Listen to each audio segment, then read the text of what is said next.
Good afternoon, everybody. How is everyone doing today? We are back. It's Sunday.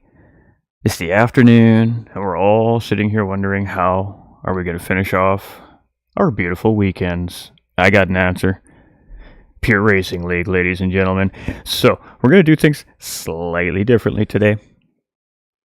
We're going to bring you guys and gals and boys and girls, everybody watching at home, last weekend's Division 3 and Division 1 Lexus race that unfortunately we're unable to broadcast live. Do a little recap, have a little fun, hang out. Then, once those two races are finished, we'll lead right directly into our live Masters Series round number 3. And I assure you, you're going to want to definitely not miss our live Masters race in a couple hours time from now. It's going to begin at 6 p.m. Eastern time for our live race. And again, the first couple hours here is going to be to bring our Division 3 and Division 1 Lexus Series race from last weekend to the screen so we can all catch up and see what happened. All right, so welcome in on behalf of Pure Racing League. I would like to thank everybody for tuning in. Welcome to our newest edition here in the GT45 gaming family, Kick. Welcome, Kick viewers. Well, everybody, let's have some fun today, shall we? I've missed y'all. I've missed the racing.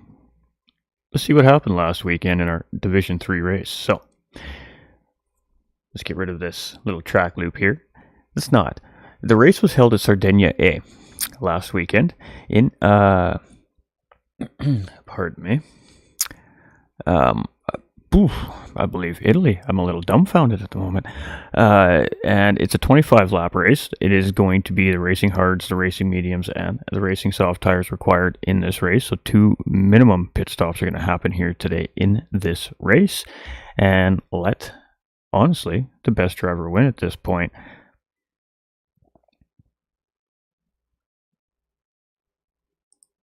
You can see here the drivers are lined up. We're ready to go. So with that being said, let's move it to the big screen. All right, so keep me posted on how the stream's going. This is we got a new part. We did extensive testing. Hopefully everything's working great. Sounds great. But we are going to rock and roll. Let's get this race going so we can make sure we're on time for that Masters race here in a couple hours' time. All right, kick them tires, light them fires. Ooh, it's time to go racing, chat. Oh, we got a false start there in the midsection there. That's going to slow a driver down. Not sure who that was. I would believe that was TT Rias there. They got a little bit of an early start there, and he's going to get punished for a delay in his power input in his car. So here we go. It's Toonbox coming into turn 1 side by side with Petrol here. And who's going to get the job done as we are 2 wide all the way through the pack here through turn 1. And it looks like everybody makes it safe and sound. Fantastic racing start here from these drivers. And boy, we have got a tight battle here as we're heading into the second sector of Sardinia. This is going to get a little tighter. It's going to get a little bit slower. It's going to get a little more cramped here. So let's see how the drivers manage. Toonbox in the lead of the race. We got Petrol here in second. Oh, we got a car off the track there. Not sure who that was. It was Nolander. Nolander getting it a little bit wrong there on those cold racing tires there. Looked like he's gathered it up. He does pick up a little bit of damage there, and that is going to be a tough 30 seconds here for this driver. Ooh, a big slide there under throttle, and you can see Chip there just hanging out in back there, waiting to see what's going to happen here. And one little mistake there, and a quick 3-4 drops in position there for Nolander today. So that was tough. That's tough. You hate to see it, but hey, he's back on track and he's moving forward. So it is Toonbox here leading the charge here on lap number 1 as we head near the end of the lap here. We got a tough sector here. We got a very high-speed left-hand sweeper here. You got to get the line just right here or you're going to pay the ultimate price. And it looks like we're all... Oh, Nolander doesn't quite get it right there. He gets himself into the wall, and Nolander is having a tough first lap here today at the racing track. So, we got Egon. He's a little off wide there, too. It looks like he's going to drop down a couple of positions there. Where is he here in 7th place? Loses a couple of positions there. A little bit of a mistake going wide there on the exit of that second last corner here. And we got a couple of drivers coming into pit lane, and it's going to be Egon and George Cobb here from Victory Pace Racing going to jump into pit lane. So 2 drivers very, very early on here diving into pit lane. So pit strategies already at play. All right, so it is Toonbox, and he's starting to open up a bit of a lead here. He's got about a second and a half, 2 seconds now to Team Rad's Petrolhead here in second place. He's got TT J Satina here in third. We got Rise Jr. from TT in fourth. We've got Flying Fox Racing's John Ruiz here in fifth place. We've got Flying Fox Racing's Tony Ruiz here in sixth place. We got VPS Chip Reese up into seventh there, so picking up a bunch of positions there after that first lap. Got Nolander tucked right in behind here in eighth position. We've got George Cobb here in ninth place, and we've got Egon in 10th, and of course those two did pit there, so they're going to be a little bit behind the pack here early on in the race, but they should be in clean open air, and that could play a factor here as we progress towards the end of our 25 lap race here. We should see about a 45-minute race here today, and then we'll move right in towards our Division 1 race. So there won't be any podium interviews obviously at the end of these races, as these were done last weekend, but at the end of our Master Series here today, of course, we will have a chat with our top 3 finishers at the end of the race. So it is Petrol here in second place, is Jay in third position, with Reyes right there in fourth. So our top 4 all basically nose to tail here as we come towards the end of our second lap here at Sardinia A. This is a beautiful racing racetrack. It's a lot of fun. And these Lexus cars just recently got a little bit of an improvement in the BOP update changes recently in the game. So the drivers had just a few days to make those adjustments to the car changes and the balance performance settings. And it looks like, oh, we got Chip here. Not sure what happened to Chip there. Looks like just under throttle or got a little bit wrong, and sideways there on the exit of the corner. His teammates coming around there. He's going to get around, and great job there by Chip to realize that it was safe to get that car turned around and get it out of the way. So it is Toonbox here in the lead of the race, but that lead is diminishing here. He's feeling some pressure from Petrol here. Petrol is not letting him run away here today. And we got Jay and Rise here in third and fourth place as well. So again, the top 4 very close together. And then just lurking in the distance there is John Ruiz. And by distance, I mean about a second in behind. And we got Jay and Rise here side by side coming through this very hard left-hand mid-speed to high-speed sweeper here, and Reyes is going to slot up ahead of Jay there for third and fourth place. Got Nolander here in sixth position. We got Tony Ruiz in seventh. We've got George Cobb here in eighth. We've got Egon up in ninth place, and Chip Reese here in 10th position. All right, there's some fantastic stuff here. Let's just keep our eyes on what's going on up front here, and I'm just going to go do a quick check to make sure everything is actually working properly here.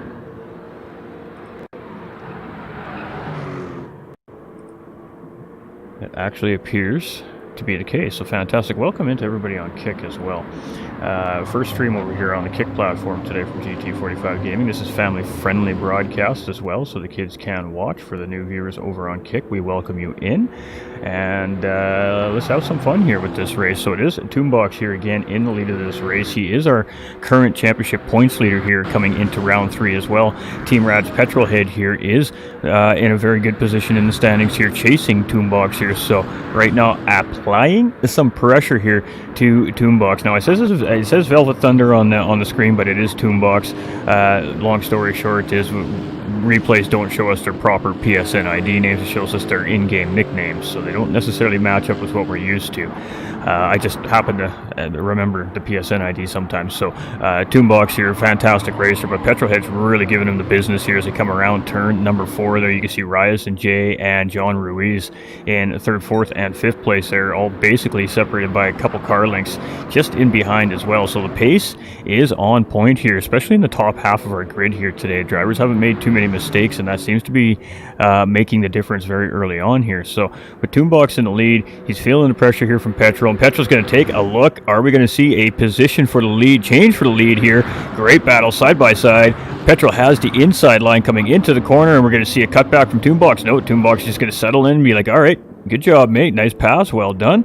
All right. So Petrolhead now our race leader. This is our first lead change of the race here today, and he is our now second leader of this race. But oh, he goes wide. Can he keep it together? Huge slide there. Toonbox reacting, and he's up the inside. Dirty tires here from Petrol, and Toonbox is going to get that back before the end of the lap. Thank you very much, mate. I will just take that back. Great job there by Petrol to keep the car together, not get into the field. Whew. Tense moments here at Sardinia A very early on. That sent chills down my spine. We're in for a race today, folks. So it is Toonbox and Petrolhead still nose to tail fighting for the lead of this race. And wow, One little mistake, and you see how quickly it can all change. And here we go. Petrolhead attacking again. Is he going to get the job done coming into turn 1? He's got the optimal line here again. Toonbox, is he going to take a look for that cutback?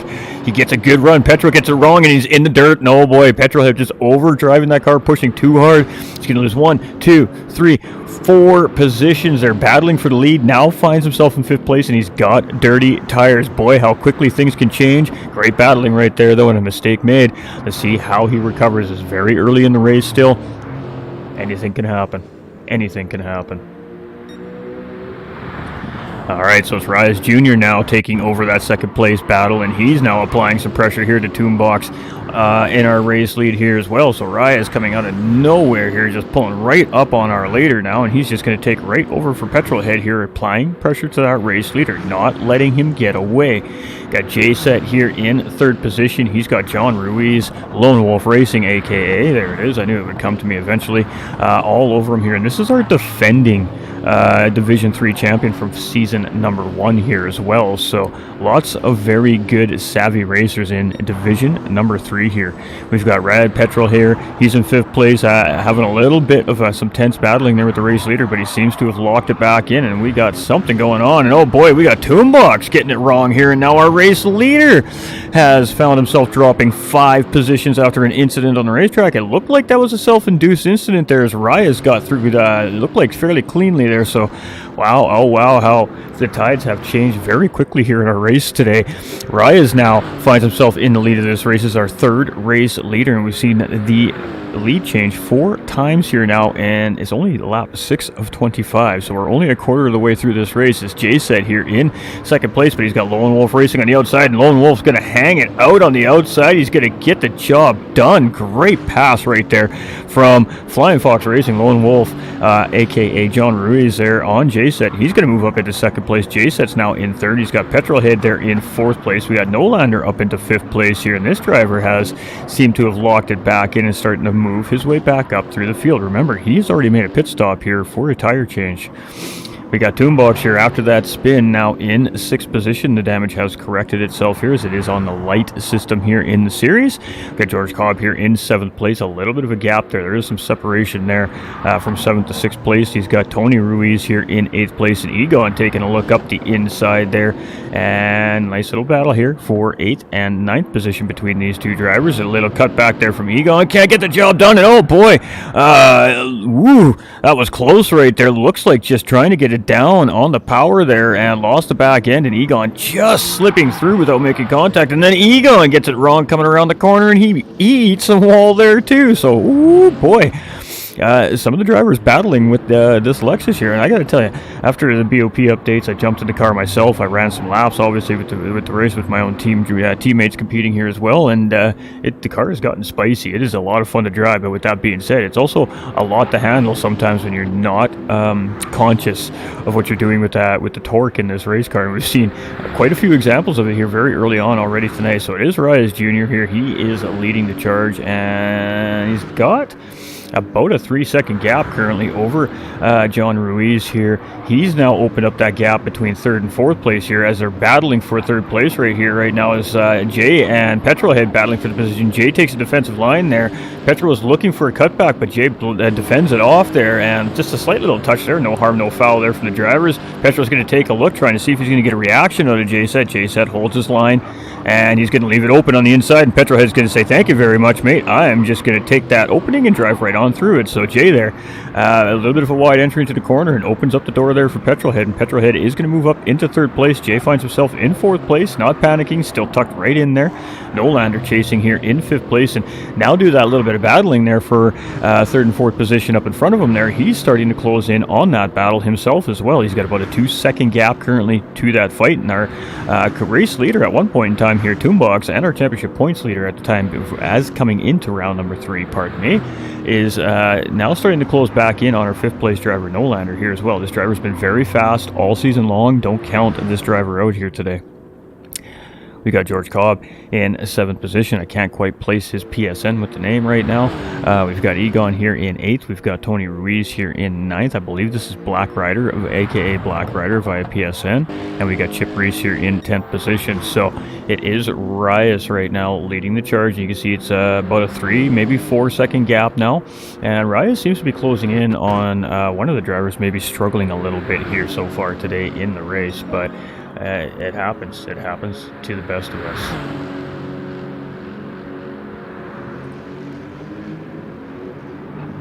All right, so it is John Ruiz here in 2nd position. Let's find us a fight here. We have a nice little juicy battle here right now. Petrol's been fighting hard here all race long. He's got TTJ set tucked right in behind him, and now Nolander's closed up the gap. So this has become a 3-way battle for that final podium position here on lap number 8. Now this is 8 of 25. We're about a third of the way through our race here at this point, and it has been a spicy battle here so far from all the drivers. Oh, Jay Nolander goes a little bit wide. Both the drivers are dipping some tires into the grass, and that is going to affect the grip levels coming into the sweeping corner here. Nolander takes a little bit of a look. Jay tucks in, and here we go. Let's see who comes out. Everybody gets out nice and clean. Nolander gets a good run there. He gets a great run there on TTJ set. We're going to stick with this here. Let's get on that battle here, as Nolander's really putting some pressure here now on TTJ set. Let's jump on board here, as there we go. Nolander's going to try and get the job done here, moving to the inside of the corner.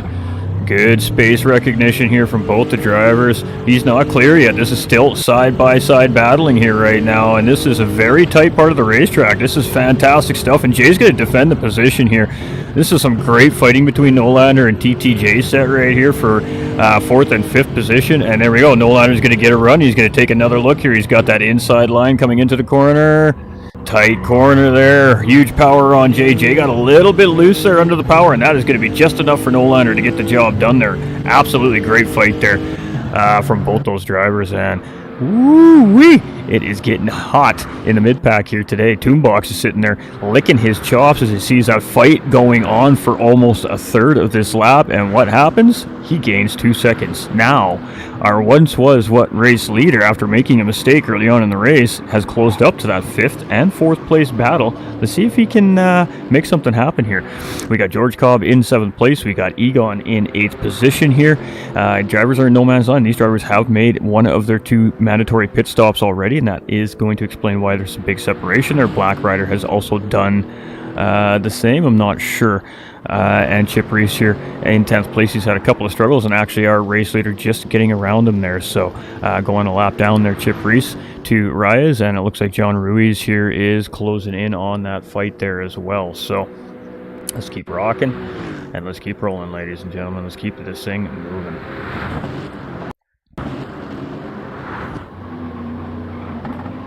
Oh, big spin right there. We have a huge spin right there. I'm not sure what we got there. We got driver off track, and I believe that was Chip Reese off track there. Tense moments right there as a blue flag car just making a mistake there right in the middle of our race leaders here, 1st and 2nd place, and it looks like they got through fairly unscathed there. Just maybe a little bit of time loss there for our 2nd place driver to our race leader, but all in all, everybody got through safe and sound. Tense moments here at Sardinia A from last weekend's Division 3 GT3 race. So this is Team Rad's Petrolhead here in 3rd place. He's been fighting hard all season long, and he looks dialed in here today, and we've got John Ruiz coming into pit lane. So some pit strategies starting to take effect here. He was on that medium racing tire there. Let's see what he comes out on. Nolander's now going to move up into 3rd place thanks to that pit stop. That's going to put Jay up into 4th place. Toonbox now finds himself sitting in 5th place, and boy, is he slowly but surely chipping away at the gap of Nolander and Jay set there in 3rd and 4th place. And boy, he got a great run through turn number 1 there, and he is closed right up on the back door of TTJ set. Let's stick with this here. This is going to be a battle for 5th and 4th position, and potentially even 3rd position is Nolander, is just up ahead of these two as well. So 3-way battle for that final podium position, and just to add a little spice to the mix, a blue flag car in the mix. So side by side through the sweeping left-hander, tough corner to navigate at these speeds. Great battling by these two drivers, and Toonbox gets the job done And boy, the skill level in this third division is high. That is not easy to do around this racetrack with tire degradation. And boy, these drivers just showed us how it's done. So you got Nolander navigating a blue flag car there. It looked like there was a little bit of contact between the two there, but no harm, no foul, it looks like. Just a tough day for that driver. I mean, it's the way it goes. But Jay here, he's tucked right in behind Toonbox. He's not letting him get anywhere here anytime soon. We got John Ruiz here in 6th place after his pit stop. We got George Cobb in 7th. We got Egon in 8th. We got Tony, that is, in 9th. And we got Chip here in 10th place. So it is Reyes Jr. here leading the charge on lap number 10. And he has not pitched yet, so he is continuing on around the racetrack. We are going to start seeing the majority of these drivers making their first pit stops. Petrol's also going to go around. Nolander's going to go around. He did make a pit stop a little while ago, so he's probably going to be on a bit of a longer stint here. Toonbox also goes around. Jay goes around. What is George Cobb going to do? He has some great tire wear going on this car. I believe he's on his first set of tires here. And we've got John Ruiz coming back into pit lane to clear his second pit stop. Interesting strategy.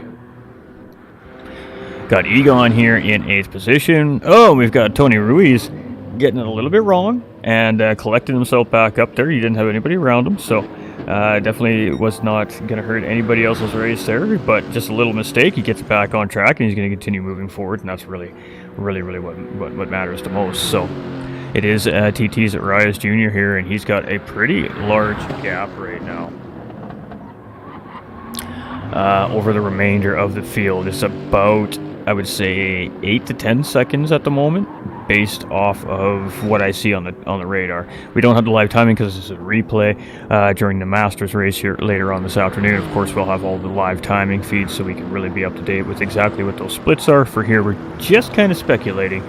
All right, so we got Nolander in 3rd position, and he had a rough start to the race, but he's really started to lock into this race here. Currently sitting in 3rd place, Toonbox, who started in second position here in the race today. Had the race lead very early on and just had a spin, an incident, self-induced, going into one of the corners very early on, and I cost him a few positions, and now he's just trying to make that time back up. But he is going to come into pit lane right there, so he's going to make the first of his pit stops here on lap number 11. Jay's going to go around again. George Cobb, I believe that he may have pitted at the same time as Egon did, but I cannot quite remember, and it looks like he's going to come back in again. Egon here has cleared one of the pit stops here for sure today, and it doesn't look like he's going to be coming in here. He's taking that nice wide high-speed line to continue up the front straight. John Ruiz, he's cleared both his pit stops. This driver does not need to pit if he can make the tires and the fuel go the rest of this race. He is good to go. Tony Ruiz here in 9th place. Chip Reese is hanging strong there in 10th. Having a rough day today, but he is there. He is definitely there. So it is at Reyes Jr. He's moving. He's grooving right now. He's feeling good. He's got a gap. He's got no pressure. Just trying to put in good, clean laps. Consistency is a little off kilter, but see what he can do here. There's a lot of racing left. We're only about at the halfway point. We're on lap 12 of 25 here right now. Got Nolander here in 3rd place still, and the pack's separating a little bit. The pit strategies are going to do that. So the middle part of the race, we'll have to wait and see what happens here. But typically it's kind of the race strategies are coming into play, and then I would say about the last 6-7 laps of this race, it'll start to heat back up as these drivers draw closer to each other once all the pit stops have kind of sequenced back into each other. So George Cobb here in 7th. We've got John Ruiz in 8th place. We've got Black Rider coming in for a pit stop here right now in 9th, and we've got Chip here still rolling in 10th place. So it is Reyes with the race lead here, and depending on whether or not he comes into pit lane here on this lap, we will take a lap around Sardinia A on board with our race leader, but we'll have to wait and see. Well, he just started the lap. We kind of missed the opportunity there. We'll try to grab that opportunity at another time. We got Petrol here in 2nd.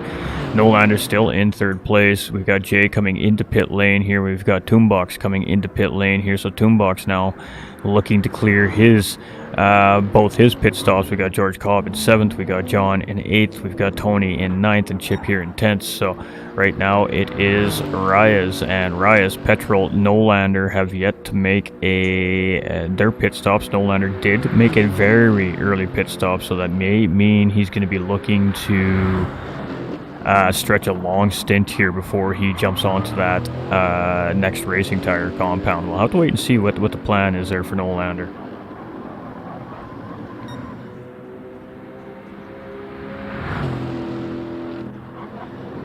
All right, we got Team Rad's Petrol here and Nolander, so teammates in 2nd and 3rd place here. It says GVG Nolander, but he's actually Team Rad, owner of Team Rad there. We got Egon here in 4th position. We got Jay in 5th. We've got Cobb, George Cobb, that is, in 6th place from Victory Pace Racing. We've got Flying Fox Racing's John Ruiz, defending champion here in Div 3, in 7th currently. And he's got the current championship points leader all over his back end right now here in 8th place at Toonbox. So our race leader has come into pit lane here. Reyes has decided to make that pit stop.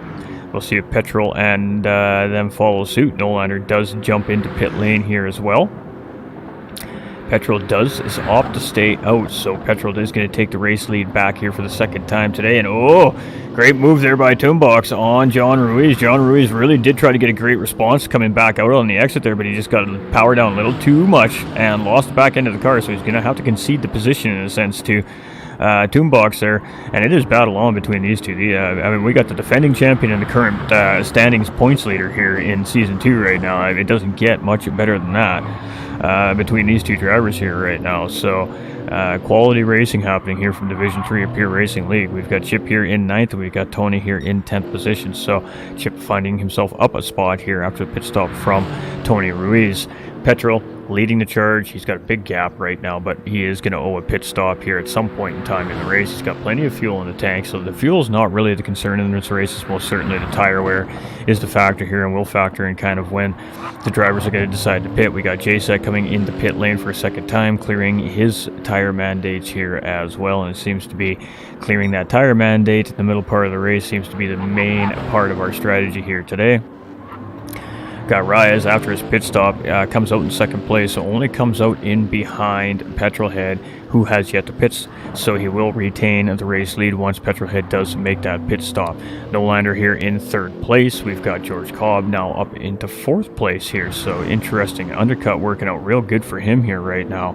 We've got Toonbox up into 5th place with John Ruiz still not that far behind, but Toonbox is starting to open a gap up here a little bit. We've got Egon in 7th position. We got Jay in 8th place. We've got Chip in 9th, and we've got Tony here in 10th. So it is Petrolhead here now. He's coming into pit lane. That should give Reyes the race lead back as he comes across the start-finish line, and Reyes will retain the race lead here as he comes around. So now the bigger question is, what's that gap going to be between our race leader, who's just coming out of turn 1, and Petrolhead, who's just coming out of pit lane into turn 1, is about 10 to 14 seconds. Nolander comes out. He's only about 3 seconds in behind his teammate up ahead there in 2nd position. We've got George Cobb here, and he's got a gap there. There's about 10 seconds there between him and 3rd place right now. Toonbox, he has probably about 6 to 7 seconds to close up here to George Cobb right now. John Ruiz just a couple seconds in behind, and had a great little fight there with Toonbox just a couple laps ago. Egon in 7th position. We got Jay here in 8th. We've got Chip in 9th, and we've got Tony here in 10th place. So Reyes here coming up on a blue flag car. And let's see how these two navigate this situation here. A great exit by both the drivers here, actually. So it's not the responsibility of the Blue Flags car just to completely ruin their race to let the lead lap car through. In a situation where we're at right now, it's patience from the lead lap car just to allow that guy to get through that sector. And then right there, you can see, okay, got an opportunity to get it done. He goes around. Chip literally lifts on the throttle for a split second, and that literally just changes enough momentum there for our race leader to get by, and Chip not really to lose anything in his own race. So smart blue flag situation right there from those two drivers. We've got Petrol here in 2nd place, and boy is Nolander closing in on his teammate there. Nolander's got that gap down to about a second or less here now for second position, and Petrol's going to come back into pit lane, make his second stop of the race. So there we go. Nolander was going to move up into second position, and that should put George Cobb up into third place. So we see Tony Ruiz making a mistake coming out of the second last corner there and gathering his race car back up. So no harm, no foul there. And George Cobb does not actually grab the position here, or does he? He does leapfrog Petrol head there in pit lane. I thought Petrol came out just ahead there. Petrol's going to come out just beside Toombox. So here we go. Toombox side by side with Petrol head as he's coming out of pit lane. Toombox is going to just duck down the inside into turn one there. We got one of the drivers in trouble there off the racetrack in the sand, just letting the field go through. Great racing awareness right there again. And it is battle on here. So Petrol takes a look around the inside of Toombox there again, just looking for a reaction out of the driver, trying to get some clean air. Nothing happening there. And now we got a blue flag car happening here. So 3 wide coming into the left-hander, and this is not where you want to be as a poor blue flag car. He does the right thing there. He just lays off the throttle and lets these two go by, and that was a very ambitious move there from Petrolhead to try not to lose that spacing between him and Toombox up in front. So great call there by Tony Ruiz. He realized that, oh boy, this is a sketchy situation, and he just backed out. And honestly, hats off. That was a great call by him. Great recognition, as clearly these two have a bigger prize in mind right now, and that is that battle for 4th and 5th place. We're going to stick with this. This is spicy. This is good. We're enjoying this. We haven't had a whole lot of battling happening here in the mid part of this race, so we're going to hang out and see what happens here. Now, lurking in the distance is 6th place driver John Ruiz, aka Lone Wolf Racing. He is again our defending championship champion from Division 3 from Season 1 with the McLaren 1 Make Series. So he sees this battling happening and going on in front of him here, and he's got to be licking his chops. He's got to be asking, hey, no, you just keep fighting a little bit, guys, every time these guys fight, change positions, that's tenths of seconds gained for the chasing driver, John Ruiz, here in 6th place. And it looks like the boys have settled down a little bit here and settling into the pace of the race here again, and currently not really fighting for 4th and 5th place for the time being anyways. John Ruiz here in 6th place. We got Egon in 7th position. He's coming up on what looks to be Tony Ruiz here. Jay here in 8th position. Tony in 9th, and Chip here in 10th place. So race leader Reyes Jr. is got a pretty sizable gap here right now over 2nd place driver Nolander. Nolander has a decent gap over George Cobb here in 3rd place. Almost a quarter of the racetrack distance between 2nd and 3rd place. So let's just keep moving, man. We got Toombox here in 4th place, and boy, I said don't count this guy out today, and you can see why. 1st place, wrecks into lap 1, turn 1 on, I believe it was lap 6. Self-induced incident, picks up a little bit of suspension damage for 30 seconds on top of that, and he has clawed his way back up into 4th place, and he is starting to push George Cobb up there in 3rd place here as well. He's also cleared his pit stops. It is game on. Rad Petrol here in 5th place. It's John Ruiz in 6th. It's Egon in 7th. Jay here in 8th place. He's just coming up to, I believe, Chip there in front. We've got Tony here in 9th. And yes, it is Chip there just up in front here. So it is Reyes here, currently fastest man on the racetrack. And just as I say that, Toombox comes and steals that fastest lap away at 140.797. So Toombox, couple tenths of a second faster than our current race leader here right now, and that makes him the fastest man on this racetrack right now. Nolander in 2nd place, George Cobb in 3rd, and Toombox here in 4th. You can see the gap is closing between 4th and 3rd place. They are in a corner's distance of each other at this point here right now, and Toombox is a really good racer, and this is blood in the water to a shark right now for this driver. He sees his next victim, and he is now in attack mode. So it is get up to that car and let's find our way around. See what the gap is here as we come out of this left-hander heading into that kink leading into the final sector of our racetrack here. It's a hard braking zone. Got to be very careful on the exit there. You can see a little wiggle from Toonbox. They're really trying to get the power down as early as you can. You can see Petrolhead is pacing Toonbox back there. He's on this purple sector here. He's trying to improve his fastest lap here right now as well. Gets a huge run through the kink. He's going to take a little bit of extra exit there, but it didn't really seem to phase him at all. He was ready for the grass on those tires there. Gets a beautiful exit out of the second last corner there, and clean power as well.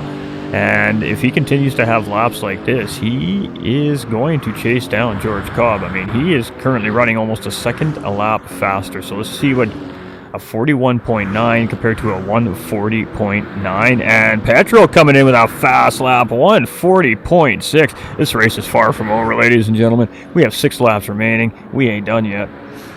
Egon here in 7th place. We got Jay in 8th. Let's see what's happening here in the second half of our pack. Not too much going on. We got Reyes here in 1st place, still owes a pit stop. Got Nolander here in 2nd place, he still owes a pit stop. George Cobb, I believe, still owes a pit stop. Toonbox does not. Right now, he is in the best position. If he does not need to stop, and he can continue to have clean, consistent laps at the pace he's on right now, he's got a chance at winning this race today. Petrol here in 5th place, much of the same. He's cleared his stops as well. He's only 2.5, maybe 3 seconds in behind Toonbox. Cannot count Petrolhead out of this thing here today either. We've got John Ruiz, Lone Wolf Racing, same situation. He has cleared his tire pit stops. Our top 3 owing a stop. Our next 3 all done with their mandatory pit stops. So that is the setup. Let's see how the race ends now. Jay here in 8th place, Tony Ruiz in 9th, and Chip Reese here in 10th. 10 drivers starting today, 10 drivers still on track. Fantastic stuff, love to see it. Reyes Jr. here, he's got a sizable lead right now. At this point in the race here for him, needs to be managing his gap, needs to be managing his fuel, and just play within his strategy here. And ideally it really is his race to lose, but time gap wise, not sure if he's got enough to hold off the charge of Toonbox and Petrol and John Ruiz chasing him behind these guys. We've got Nolander here in 2nd place. He's got a pretty good gap on George Cobb here, and there it is. George is under fire. All right, Toonbox, he's closed the gap up. He's done one part of the job. He's caught the driver in front. Now, plan number 2, execute an offensive move, get around, and open a gap. So here we go. He's taking a look, and he gets great exit there. That was a great setup there by Toonbox, and as we talk about looking for that execution, that is textbook execution. He made a decision, he made a move, he executed, and he's got 3rd place over George Cobb. Great racing here from Toonbox, and he's now sitting on this podium. And, oh boy, here we go. Let's see if he can pull it off today. Petrolhead here now looking for much of the same thing. He needs to find his way around that 4th place driver. He does not want to lose touch there with Toonbox, and there it is. George Cobb makes a big mistake under braking. He eats a tire in the dirt there. Manages to keep the car underneath him. That was a great job for not spinning, but that is going to cost him crucial momentum on that battle with Toonbox, and that is going to allow Petrolhead to close in. Let's just get through our field here. Let's just go see what's happening everywhere else right now. We've got Reyes here in the lead. Big slide coming through turns 1 and 2 there. Just giving it a little shake there. And he is going to continue on down the track. We got Nolander here in 2nd place. He's moving. He's grooving. He's looking real good here as we come into turn number 1 on lap number 21. So we have 4 laps remaining with this lap included. Velvet Thunder, a.k.a. Toonbox, absolutely sending it. This guy, I don't know if these guys have an answer for this guy this season. He just continues to just show consistency and great race pace, good strategy, and all those things together have really combined for a great start to the season for him. Brad Petrolhead here in 4th place. He has gotten around George Cobb there as well, and now the hunt is back on to Toonbox up in front there for 3rd place. He's already opened up a gap here on George Cobb. A little bit of a tire difference there between those drivers. We got John Ruiz here in 6th place. He's starting to close in on George as well. Got Egon in 7th. We got Jay in 8th. We've got Tony here in 9th. And we got Chip in 10th place. Moving a little slow there. Had a little bit of an incident perhaps, but no harm, no foul. Nobody around him there. So here's our race leader here, Rise Jr.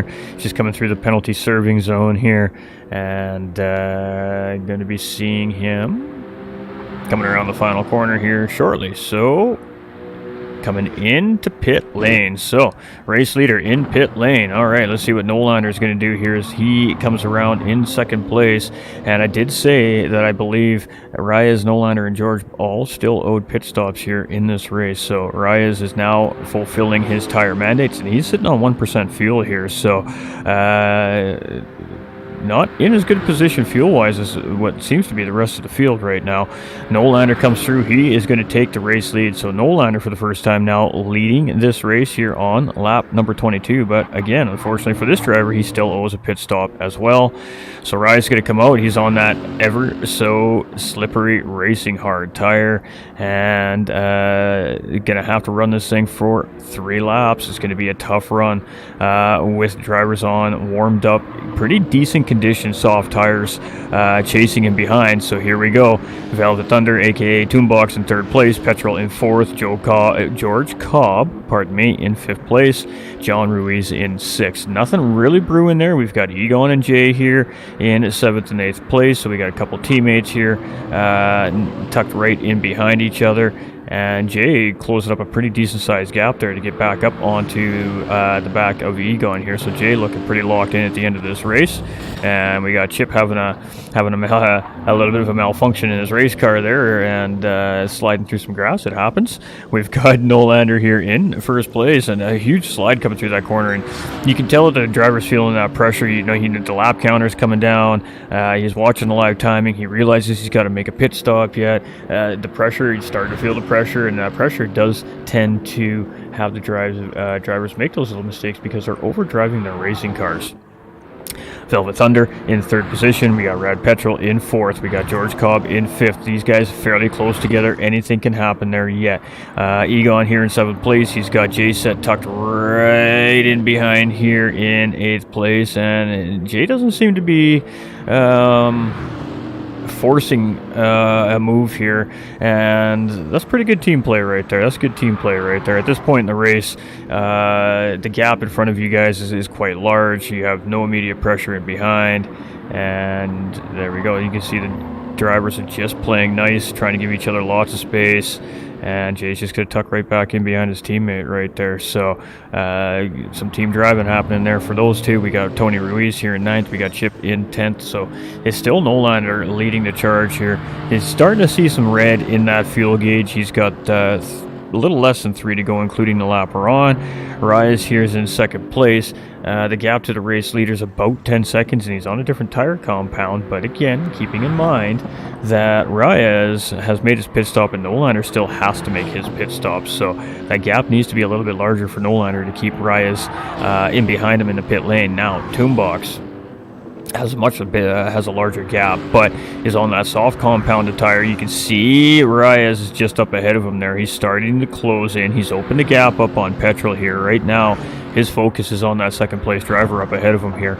We've got Petrol in 4th place. We've got George Cobb in 5th. We've got John Ruiz in 6th. We've got Jay has swapped positions with his teammate there. He's now sitting in 7th with Egon tucked in behind in 8th. We've got Tony Ruiz here in 9th and Chip in 10th place. All right, so Reyes comes around here. He's in 2nd place. You can see Toonbox coming around the corner. He is starting to push here. So what is Nolander going to do? Nolander is coming into pit lane. 2 to go. 2 to go, and we got our race leader in pit lane. He's making his final pit stop. He's going to be coming onto that racing hard tire here. Final tire of the race for that driver. And it is game on. Reyes comes across the start-finish line. Is he going to grab the position? He does, but he's got bigger problems than worrying about what Nolander's got going on right now, because he's got Toonbox coming, and he is coming quickly. The gap visually closing here on the stream without even seeing that timing mark. We can see that our 2nd place driver is closing in on our race leader. Petrol here in 3rd place. We got George Cobb in 4th. Reyes potentially is at risk of losing podium altogether here. We'll have to see what what happens. We got Nolander in 5th. We got John Ruiz in 6th. John is tucked right up on Nolander. We got battles all over this racetrack. And did I not say that would happen at the end of the race? It always happens like that at the end of the race. Let's go. All right, Reyes here in the race lead. And, I mean, Toonbox, he's right there. He's closing in. We are trying not to miss any of this racing action here. Got battles all up and down this racetrack right now. We've got Nolander, John Ruiz, 5th and 6th place battle here as well as we come through this sweeping left-hander. And John Ruiz gets a great run. He's going to slip in behind, pick up a little bit of slipstream here. Is he going to take the move? Nolander's going to go on the defense here. Nolander knows this track real well. He knows he needs to be inside there. Try to hold that inside line, but I think John Ruiz has got a head of steam here, and it's going to come down to who's going to outbreak who here. Nolander's got the inside position. He goes deep into the corner. John Ruiz is going to get the power down. He's going to tuck right back in behind. And this is fight on. We're keeping our eye on it. Oh boy, everybody is tightened up here. And we're going to come through the kink here. And it is nose to tail racing for 5th and 6th place, pardon me, between John Ruiz and Nolander. But we got to get up front here. And this is why we got to get up front here. We are side by side for the race lead. This is lap 24 of 25. And Toonbox is going to get done on the outside of the final corner. The tire advantage showing its strength there, and he's going to take the race lead away from Reyes with 1 to go. Final lap. Reyes now under pressure from Petrolhead here, just 3 seconds in behind her. So we got George Cobb in 4th. We got Nolander, John Ruiz absolutely fighting for 5th and 6th places. They come across to start their final lap. Nolander again going on the defense. John Ruiz is going to have to try and do it on the outside. Here we go. He's going to go in deep on the brakes. Can he get it done? Great pass there by John Ruiz. We've seen him do that twice today on drivers into turn 1 on the outside. Not easy. You gotta have some brass ones to be willing to hang it out there, especially late in the race. And John Ruiz gets it done, moves himself up into 5th place. Woo-wee! What a race finish. So it is Toonbox here in 1st place. Reyes Jr. is hanging in, man. He is right there. He's trying to fight back. 1 second in behind. I don't know if he's got it, though. I don't think he can get the tires to keep up with those softs. He's keeping Petrol behind just enough. And George Cobb right here. We got to stick with this. Coming around the final few corners here right now. We got blue flag traffic now coming into play with only a handful of corners left in this race. And 1st, 2nd, and 3rd place all within 4 seconds of each other here right now. This is pure racing league at its finest, ladies and gentlemen. And every week we get these absolutely close camera photo finish style races. These drivers are just so incredible. Absolutely great racing. We got blue flag car. He wants nothing to do with this. He's just out. He's bailing. He's like, nope, this is you. All you guys, man. Toonbox coming around. One corner to go, and it is going to be a race victory for Toonbox. Strategy played out perfectly, and he's going to edge it out over TT's Reyes Jr. Reyes Jr. is under fire there, but he has just enough to hold off Petrol from Team Rad. In 3rd place is going to be George Cobb coming across in 4th. It's going to be John Ruiz coming across here. It's going to be a 5th place finish for him. Great battle with Nolander. He's just going to come behind in 6th position. It's going to be Jay and Egon in 7th and 8th place here as they come around the final corner. Chip Reese finishing in 10th there just as he come across the line there ahead as well. 7th place for Jay, 8th place for Egon, and it's going to be Tony Ruiz, our last driver here to take the checkered flag in division number 3 race from last weekend. This wasn't even a live race, ladies and gentlemen. This was just a rebroadcast from a replay from last weekend's race. This one definitely had to get on the screen. What a beauty of a race this was. We're going to do a quick recap here in just a minute once we get Tony across the line, and we'll get Division 1 going as soon as possible so we can stay right on schedule here. We are just looking neat and tidy today. I love that. I like it. I like it when schedules stay tidy. But good job by these racers. What a race. Pure racing league at its finest, ladies and gentlemen. Even at Division 3 drivers, you can't even consider this a pro-am lobby, honestly. This is a fast lobby for a Division 3 lobby. And it just goes to show that the level of competition that's being brought to pure racing league here. And at the end of the day, these drivers are learning so much about Gran Turismo 7 and pushing the limits of your pace and what you can do with these race cars. So GG's to the drivers.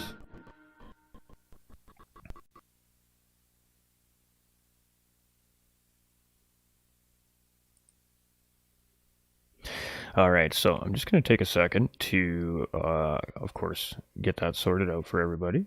We're just going to shut some audios off here for a second. All right. So that was our Division 3 race right there, ladies and gentlemen. And well, I mean, what can we say? That was that was pretty intense, wasn't it? That was absolutely intense. The stream is having a small lag here at the moment. I apologize. Again, we had to make a pretty big equipment replacement here recently, and essentially we got a band-aid fix going on right now so we can continue to get these great broadcasts out for the viewers at home. We appreciate all the support, and we just don't want you to miss out on any of the action.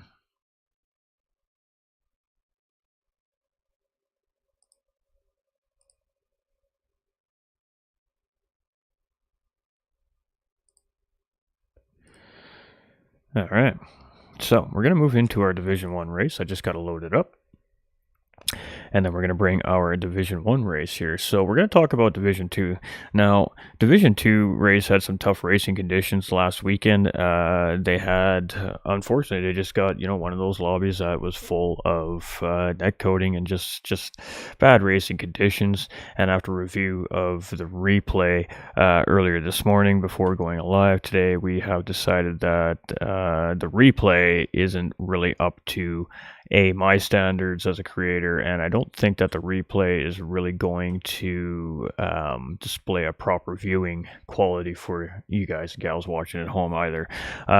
It was tough conditions for the drivers, and each one of the drivers involved in Division 2 last weekend really owe themselves a pat on the back because they fought really tough conditions. They managed to stay strong and fight through the race, but it can definitely be confirmed that there was a little bit of net coating issues going on within that lobby, and just for the sake of viewing pleasure, I don't think that it would be a lot of fun to watch and or listen to. So congratulations to Bombardier, Yanis Racing, and was it Yanis Racing? I think it was Yanis Racing and Lucas 369 for first, second, and third place finishes in Division 2. It was a good race.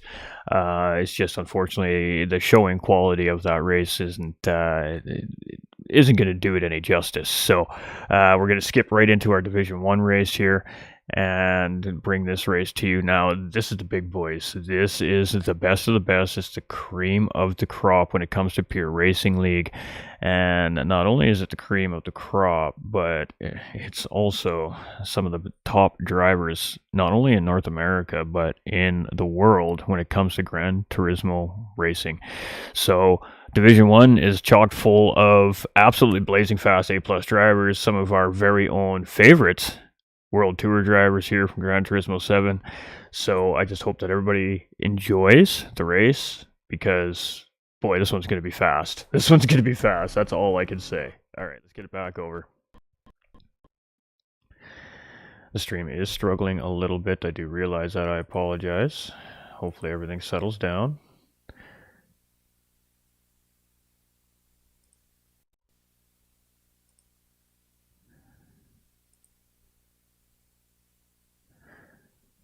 My chat's not updating quite properly, but that's all right. All right, let's get it done.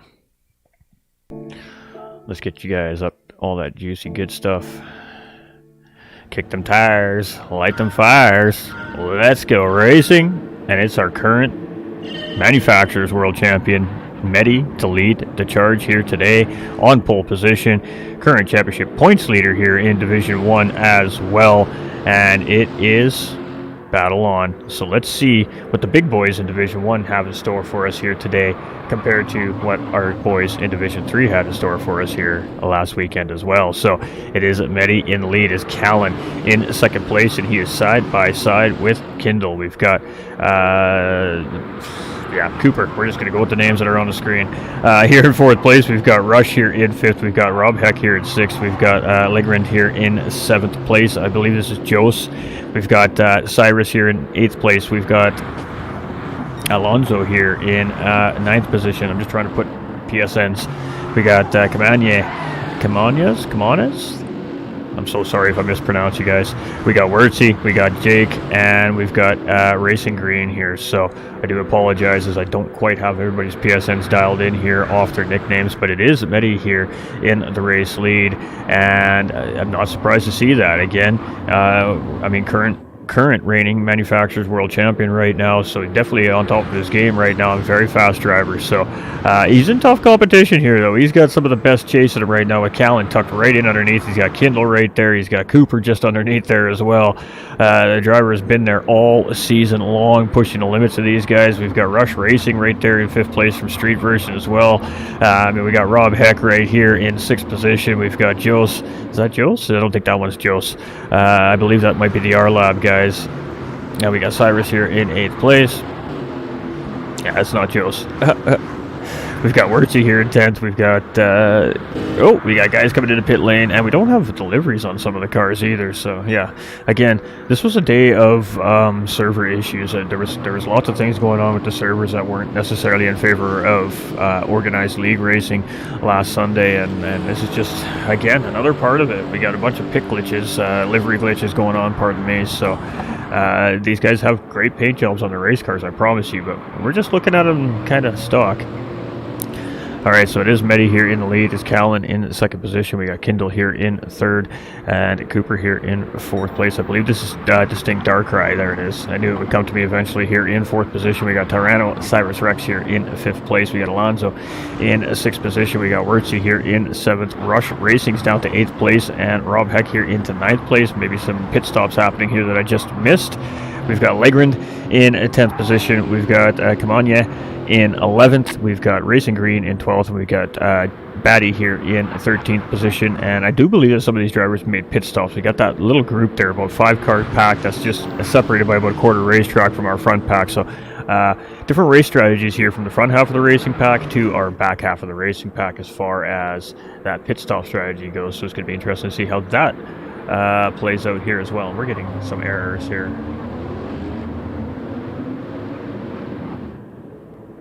On the stream, so let's do this and see what happens here. Hopefully it settles in. We've got Callan here in 2nd place. We've got Kindle in 3rd. We've got Cooper here in 4th place. We've got Cyrus in 5th. We've got Alonso here in 6th. We've got Wurtzy in 7th place. We've got Rob Heck here in 8th. And Jos here in 9th place, so it is Jos. Now we can see the livery. That's interesting. We got Rush Racing here in 10th. We got Kamanya in 11th. We got Green here in 12th. And we got Batty here in 3rd place. And I cannot remember a couple of these guys' PSNs for the life of me right now. We've got Medi here leading the charge, though. And it's a lot more patient racing from this group because the pace is so equal. It's actually hard to pass each other.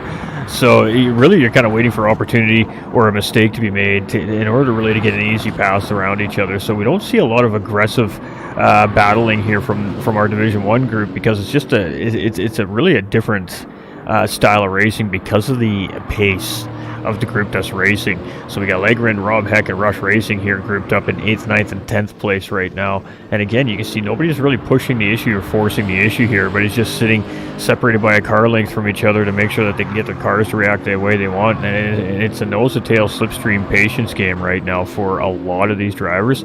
They realize the strategies are going to play a factor into this race, and it's really about being consistent, not making a big mistake around this racetrack, especially in a division like this where one mistake most certainly is going to end your day.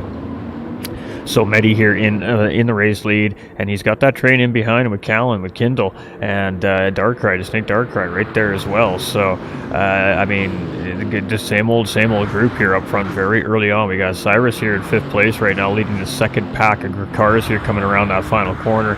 He's got Alonso right in behind there with Wurtzy, just in behind him as well. And then there's a little bit of a separation there again, and then we've got that next pack of cars. We've got that led by Jos and Rob Heck and Rush Racing, and then there's a little bit of a separation there to Kamanya here in 11th place. He's kind of in the proverbial no man's land when it comes to this lobby right now. It's only about a 4-second gap on both sides of him, but that 4-second gap can be very difficult to make up. Got Racing Green here in 12th, and we got Jake here in 13th, and we got a side-by-side battle here coming into turn number 1, and this is a first sign of a good proper battle as we've seen here so far early on in this race. And it's going to be Jake taking 12th position away from Racing Green there as we enter turns 2 and 3. And there we go. Nice little paddle, clean, crisp, precise right there. and that's just experienced racers knowing that the more they fight for it, the more time they're losing to the rest of the pack right now. So it is Medi still leading the charge here. We've got Callan in second place. We've got Kindle in third. We've got Darkrai just right there in fourth, about a second off that pack. It's starting to slightly fall into that proverbial no man's land here in Division 1. We've got Tyrannosaurus Rex here in fifth place. He's got Alonso still right there, just a car and a half length in behind him. He's got Wirtz. He's much of the same thing. And again, this is calculated by these drivers, just due to how the car reacts depending on how close to each other they are. So practice makes perfect, and these drivers are definitely the best of the best when it comes to showing us all how it's done. And it's always a pleasure to watch these guys race here on the racetrack. So it's Legren here in 8th place. It's Rob Heck in the 9th. It's Rush Racing here in 10th. And we got Camanez in 11th position. So it's Batty here in 12th, and he's got Racing Green just settled in behind here. These two are just playing patient. I mean, that could pay off. We got a driver just up ahead of them there. So there's a positional battle lurking just up in the distance up ahead as well. So to continue to kind of play nice and work together and not force an issue or a battle on each other, they have a great opportunity to close in on that next driver up there. Ooh, so Medi getting a little bit wrong on exit there. That's going to compromise him slightly. Callan gets a slight run on him there, but again, these guys are so good and so on it that is so hard to really get at that big advantage to get the big move done real quickly here. So it is risk versus reward in this division, and it's why we see such patient, fast racing from these guys. I mean, already we're at 140.5, 140 flats, and we didn't even see Division 3 bust into the 39s at all, and I can confirm that Division 2 barely broke into the 39s as well. So these guys are moving right now. We've got Kindle here in third place. We've got Darkrai in fourth place. We got Cyrus here in fifth, with Alonso still just about a second, not even a second, half a second in behind, and Wirtzy much of the same thing. And again, that's just strategic spacing, so the cars do what they need them to do in cornering. We got Legren here in 8th place. We got Rob Heck in 9th. We got Rush Racing in 10th. We've got Camanez in 11th. We got Batty in 12th place. He gets out a little bit wrong, and that might allow Racing Green to get a run here, but he gets power down. Big exit there, and he manages to stay in front. And it's a spicy little battle here at the back of the pack right now between these two guys. We're going to just stick with this here for a minute as we come around this left-hander. And this is going to set up into the second last corner of the race here. This is a hard braking zone. It's a great passing opportunity corner as well. And Green's just going to settle in and behind. So you can see Camanez is just up ahead there as well. So there is still position to be gained up front of those guys there. So it is our race leaders here. It's been Medi right from the race lead. He's had, I guess, the whole shot right from the green flag drop, and he's held the race lead here so far, all 6 laps of this race. He's got Callan tucked right in underneath of him. Callan has not let him get any more than about a car and a half to 2 car lengths ahead at all at any point in this race so far. Kindle is right there too, about 3/4 of a second in behind Callan. So much of the same thing. Really doesn't let the race leader get any more than, say, 1.2, 1.5 seconds ahead of him at any given time. And Darkrai is just slightly losing touch, and I mean slightly losing touch with that group up front by minuscule amounts, but the space is just, the gap is growing slightly. We got Cyrus in 5th place here, and Alonso in 6th place, and Wirtzy just, again, as much of the same thing as Darkrai right now, just slightly falling off the pace of that front guys of the pack. And woo, big slide there from Alonso as he got a wide exit there. He's going to have some dirt on the tires. We'll have to see how that relates in that outside grip coming into this left-hand 90 here, and he manages it quite well. And I mean, that's why these guys are the best of the best. I mean, what can we say? These guys make it look so easy. Rob Heck here in 9th place. We got Rush Racing in 10th. We got Camanez in 11th. Racing Green has gotten around Batty, so Batty's now in 13th, and Racing Green's now up in the 12th place. And Racing Green goes really wide there, coming through that kink. And coming into the final corner, we're going to see a response from Jake Batty. He's got clean tires. He should be able to get the power down nice and efficient there, and he gets a good run, but I don't think it's going to be quite enough to find himself around Racing Green, and a great little scrap right here between 12th and 13th place right now. But anyways, see what's happening up front here. All right, so it is Medi still leading the charge here. We got Callan tucked right in behind, and Kindle just sitting there chilling. So first, second, and third place only separated by maximum 2 seconds right now. Actually, third place slightly losing touch with first and second here at the moment as well. So Medi and Callan starting to slowly open the gap, break that slipstream from third and fourth place here. And they're not quite there yet, but they're definitely getting there. We got Kindle here. He's trying to close that gap back up, and he's just on the tail end of that slipstream right now. It's very, very close, and that's allowed Darkrai to kind of start to close back up on the backside of Kindle a little bit here as well. So some interesting race happening up front there right now. We've got Cyrus and Alonso here in 5th and 6th place. Much of the same thing from these two guys all race long. A little out of touch with that front group by about 5, maybe 6 seconds right now. But Alonso and Cyrus here really have been kind of only separated by a couple car lengths for the most part here in this race. This may be the biggest separation we've seen all night so far from these two. Actually, there is a little mistake made by Alonso coming out of that corner there, but still in the slipstream there, and still definitely in striking distance of Cyrus if an opportunity arises here. We got Wurtzy, he's in 7th place. He's not out of the fight here between these two either. He's just a little bit outside the slipstream range right here right now, but doing a great job at managing what's happening up in front of him here. We've got Legrand in 8th place, or Joes. Rob Heck still chasing there in 9th. We've got Rush Racing here in 10th position. Camanez is still in 11th with Racing Green, and Batty here in 12th and 13th place. And they've separated even slightly a little bit there too as well. So, I mean, what can we say? These guys, they're incredible racers, and they really do make and show where the limits can be pushed around racetracks with whatever car it is that they're tasked to drive. It's really fun to watch, that's for sure. It's a treat, so we appreciate it. Definitely appreciate our racers, and we appreciate y'all watching at home, the viewers, men, women, boys and girls. Appreciate y'all. And welcome in Kick as well, a new addition to the GT45 gaming family here. So we've got Medi here leading the charge. We've got Callan in 2nd place here as well, and Callan is just not giving an inch right now to Medi. I mean, he's no way, man. Like, you're not getting away from me this time here. We're fighting this one out. Medi has been in charge all season long. He has had great strategies. He's had great pace, and just enough to really hold the charge off from these racers. And he's only won one of the races this season, but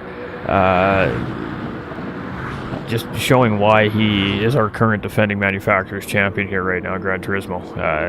Just plain and simple. Nothing, I mean, don't know what else to say. He's just very, very well on his game right now. Very hard to beat. But I tell you, these guys are up to the challenge. I mean, Callan is just all over him. He has been basically just hooked the tow rope up to the back of Medi's car, and then Medi's just pulling him around the racetrack right now. I mean, he has... I don't know if we've seen two car lengths of separation between these two all day long. It really is great pace management by these two right now.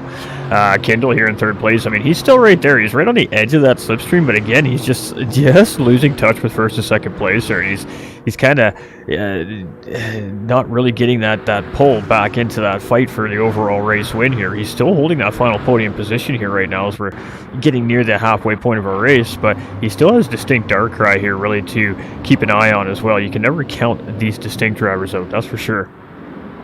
We got Tyrannosaurus Rex here in 5th place, and I mean, much of the same thing for these two here, 5th and 6th place. Alonso has been just glued to that slipstream of Cyrus all race long, and maybe this is by design. You know, maybe he's sitting there just sipping on a little bit of fuel and trying to save a little extra tire for if he needs to make a push. We see Wurtzy getting it a little bit wide there coming out of that corner, but that's pretty normal in that corner.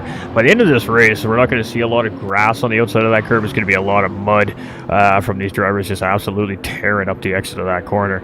We got Alonso here, and I mean, he's got a run here on Cyrus, but again, no battling by these two. This is strategic driving. Battling is going to cost time, and I mean, they're trying to catch the pack up front, not give it away. So currently it's Joe's with the fastest lap on track. It's a 140 flat here from him.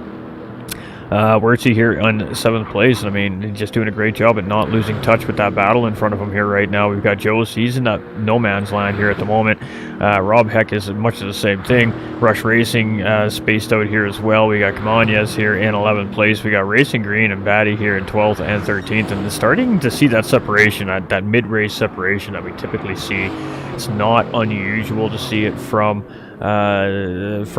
league racing, especially maybe small distance or long distance league racing, but it's always just the way it is. The mid pack at the mid part of the race, it's the strategies are working. This is players setting their cars up for the long game or the end game. So right now, this is just textbook 101 driving here from Eddie and Callan. No battling whatsoever from these two. I would assume at this point right now in the race, the only way we're going to see a battle from these two is if one really makes a mistake and the other one just gets a really good run. I think we'll see a position swap, but I don't think we'll see separation from these two. Again, these two it's like he's got a invisible tow rope hooked to that car and he will not be more than 2 seconds away from Eddie. It's been like that all race long. It's quite incredible. Got Kindle here in 3rd place, and he's lost that slipstream now. He's out of that tow, so I mean he's on his own right now. He's got to try and find a way to get himself tucked back into that slipstream so he can get a little bit of assistance in pulling back into that front battle. Distinct Darkrai here. I mean he's working hard right now. He's trying to gain back in on Kindle, and it does appear to be very slowly but surely is closing that gap up. We got Wurtzy here now. Wurtzy's going around, so he's going to move up into 5th place with a pit from Cyrus and Alonso. Gios is going to continue going around, so Cyrus getting a tire change here. We got Alonso getting a tire change here, and they are gone. And let's see. Oh, there we go. We got Rush coming out just ahead of those two here, heading into turn 1. So Cyrus and Alonso come out in 9th and 10th place after that pit stop, and they come out just ahead of Kamanyas there. Racing Green in 12th and Batty here in 13th position. So it is Medi still leading the charge here. We got a little bit of rubber banding in some of those cars there, so it's a slight hint of that net coating that was going on last weekend. So, but Medi here in 1st place, looking real strong. We got Callan. Potentially the biggest gap we've seen between the two actually all race long was just right there. But Callan's he's got the answer. Every time that Medi tries to open that up just a little bit, Callan finds a way to tuck himself right back in. So, boy, it's going to be a fight on right now, I think, here between these two drivers. We got Kindle here in 3rd place and Darkrai here in 4th place. I don't actually know what happened in this race myself. I haven't watched this race, so it's all a surprise to me, actually, as well. So we've got Medi coming into pit lane here. All right, so Callan's going to take the race lead all by himself here. He's going to go for an overcut. He's going to go another time around here. Medi's coming to pit lane. Kindle's coming to pit lane. Darkrai's coming to pit lane. Wurtzy's coming into pit lane. I'm not sure what Jose is going to do here. Let's see what Jose opts to do. Jose is not coming in. He's going to stay going around. I would assume that it's much the same for Rob there as well.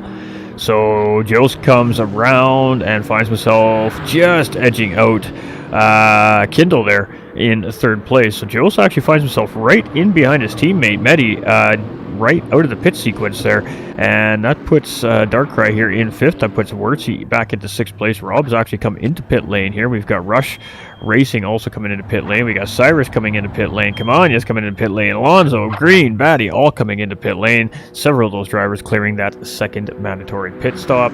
And boy, oh boy, it is going to be a fun day. So, let's keep rocking. Let's keep rolling. Let's see how it all shakes down at the halfway point here of this Division 1 race. And I'm going to change something here because I just noticed it, so bear with me for one quick second.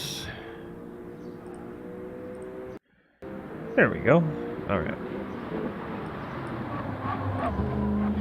I do apologize. All right.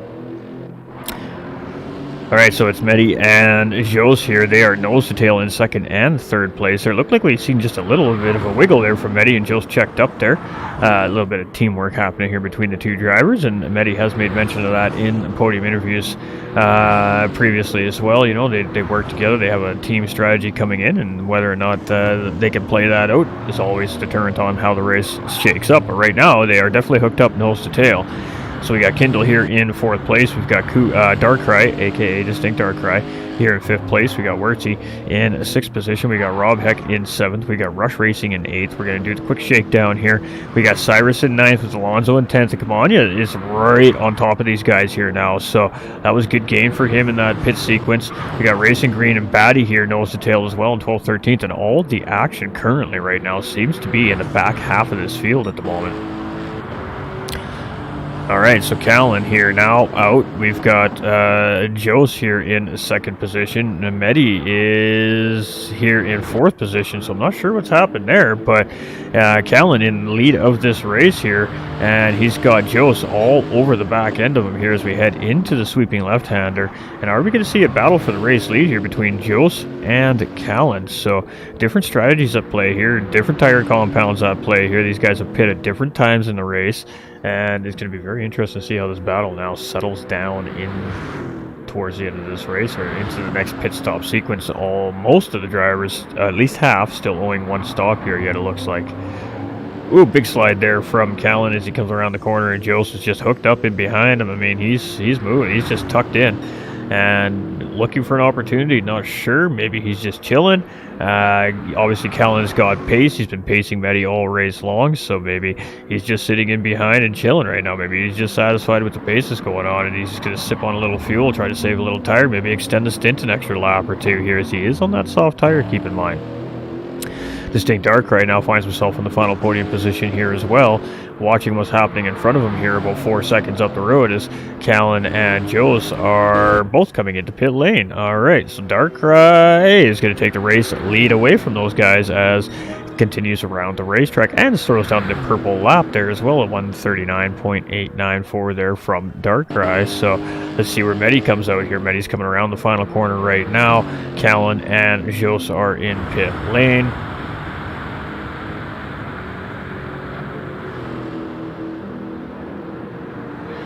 And Medi's going to come out at speed, just out in front of Callan here, coming into turn number 1. So, all right, it looks like everything is going to kind of settle in here after that first sequence, and it's going to be Distinct Darkrai now leading this race and has a pretty decent gap of about 15 seconds currently over Medi and Callan in 2nd and 3rd place. So strategies full out in play here now. That's the biggest gap obviously we've seen between Callan and Medi so far, but the pit stops kind of created that gap. We've got Jose here in 4th place. He's done a great job at moving up the field here so far with his pit strategy. He's got Rob Heck and Kindle all up in his business here, though, and Rob is really tucked in. I mean, nope, he's not waiting around. He's going to make the move. He's got good speed there from the slipstream. He's going to take it up the inside. It's going to give him the great line coming into the corner, but nah, he's going to get the job done coming into the braking zone. So Rob Heck gets the job done, moves himself up into 4th place, and now Kindle battling here with Jose around that corner. Side-by-side action, but Jose defends the position, manages to keep Kindle in behind here, and loses one, but defends the other. So great battling happening here in the mid-pack right now as Kindle and Jose are still battling for this position here. Let's see what happens as we come around the second last corner of the racetrack here. Big slide there from Jose and a little bit of a slide there from Kindle as well, trying to get on the power. And are we going to see a move here? Oh, there's a little bit of slipstream driving there. He realized he didn't have the run. He tried to tuck back in behind. He just turned in just a smidge early. A tiny little bit of contact there between the quarter panels. Broke him loose a little bit, but he didn't break him free, and lets off and gets back in behind. So gets back into the slipstream here. Now up the inside as we head into turn number 1 here on lap number 15, and it's going to be Kindle to get the pass done on Jose there into turn number 1 here. So some great action in the mid pack here right now from our Division 1 drivers.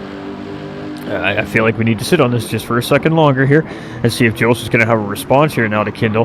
Rob's opened up just a small little gap here from Kindle and Jose right now, so he's got a small amount of breathing room at the moment. And you can see these guys are already starting to close back up together here a little bit as well. We got Cyrus in 8th, Alonso in 9th, and Kamanyes in 10th place. I'm so sorry if I'm getting that wrong. We've got Racing Green in 11th. We've got Wurtzy here in 12th. We've got Batty in 13th position. So not sure what happened to Wurtzy. Maybe it's just pit strategy's got him in the position he's in here right now, but he was running up in 6th place there at one point in time here in the race, 5th even, I think, for a little bit there as well. So it is Darkrai leading the race, got a big gap.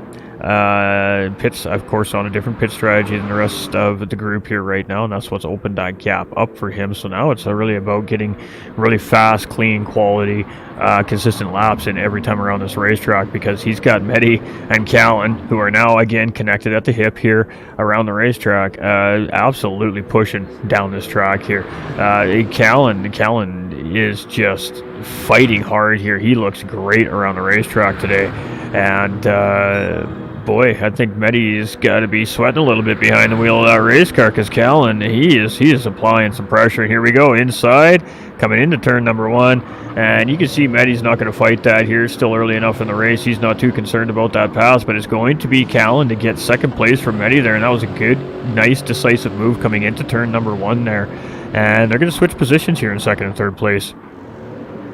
Rob Heck up into 4th place here. He's got Kindle just up in behind here in 5th place, and they got Joe still in 6th place. Joe's just losing touch slightly with him there, right on the edge of that slipstream range. We got Rush Racing trying to close in here in 7th position. We got Alonso in 8th. We got Tyrannosaurus Rex here in 9th place. Camanya's in 10th. We got Racing Green here in 11th. We got Wurtsy in 12th, and we got Batty in 13th position. Whew. A lot of racing action going on here, ladies and gentlemen. And I think we're going to be right about on point here with our timing, which is fantastic. All right, so it is Darkrai still leading the way here. And I tell you, this driver has had good strategy, good pace, good consistency all season long. It just hasn't quite been able to find that win yet this season.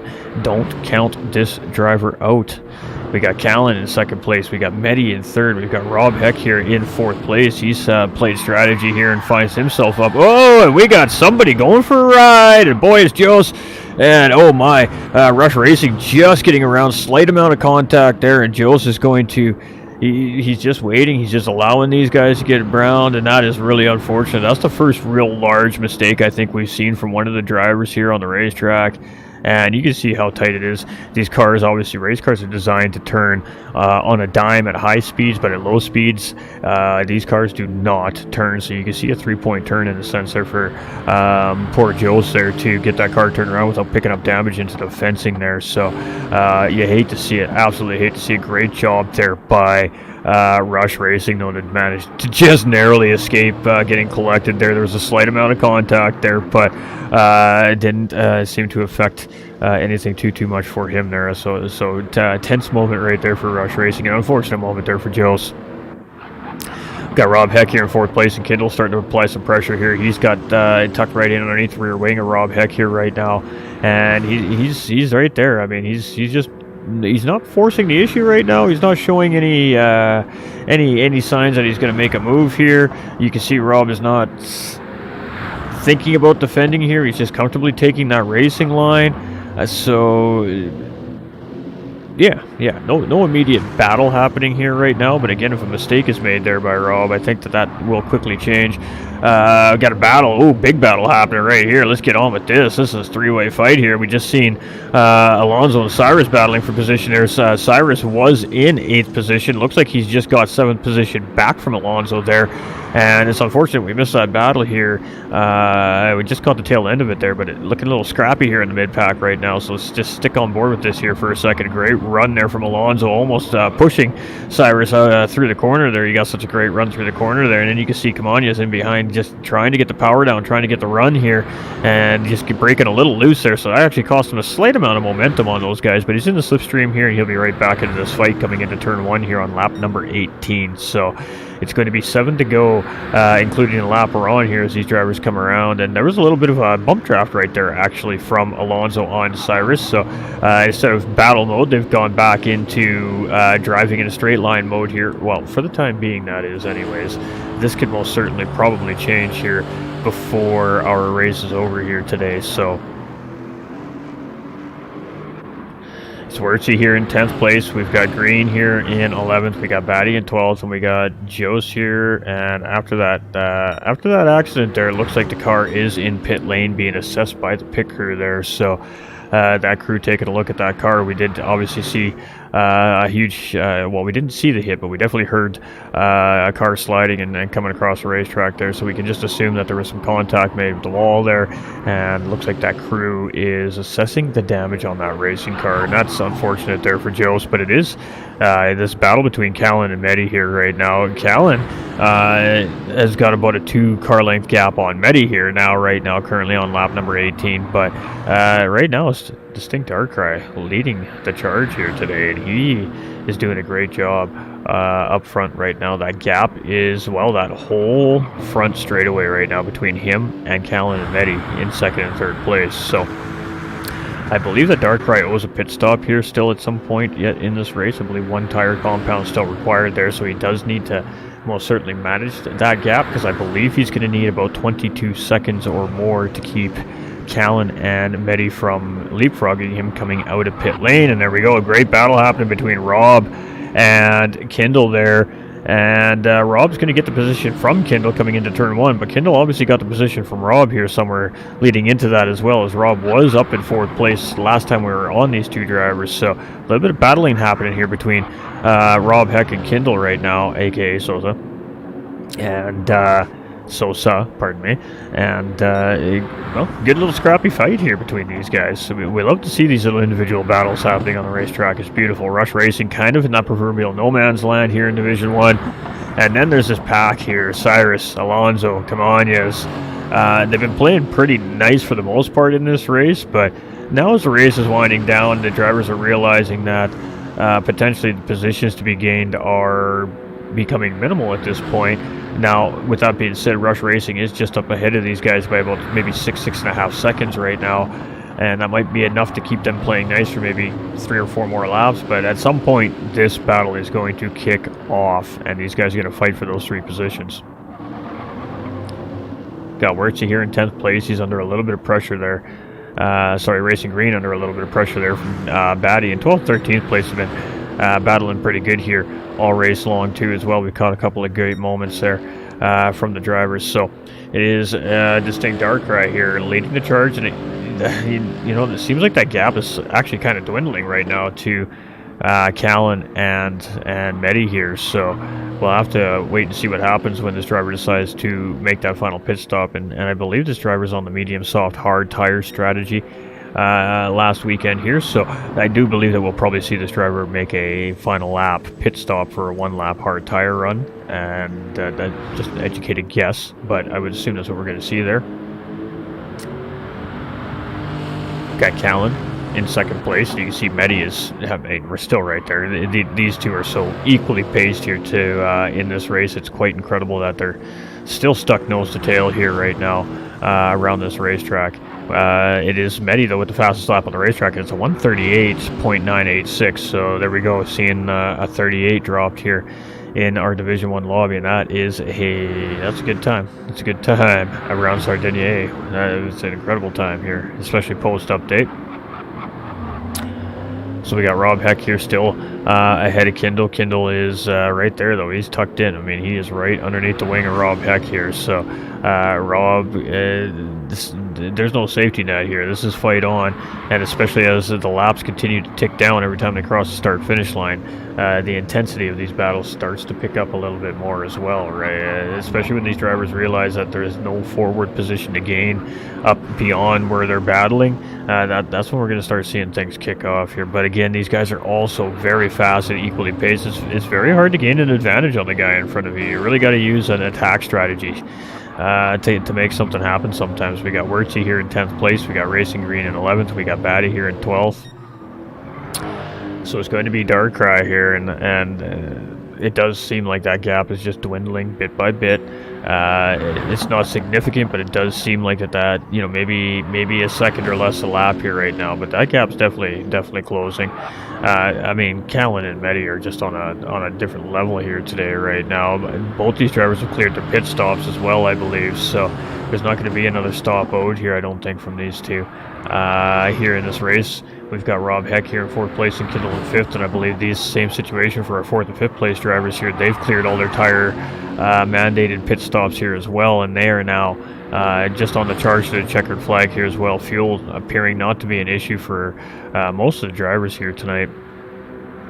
Rush Racing here in 6th place. He's kind of stuck in no man's land there, but it's not a bad place to be. You had no immediate pressure, and you can just focus on trying to close that gap up in front. But there's a pack coming, and it's led by Cyrus and Alonso. And I mean, Camanez, he's been hanging in there with these guys all night long. And maybe that's all part of his plan. Maybe that's all part of the strategy. But great little battle here between these three all race long. I mean, you can't ask for much better than that. Racing Green and Batty here, they're quite close together. You can see Wirtz, he's just up ahead of these two here as well. So it could be a three-way battle here for 10th, 11th, and 12th place before the end of this thing here as well.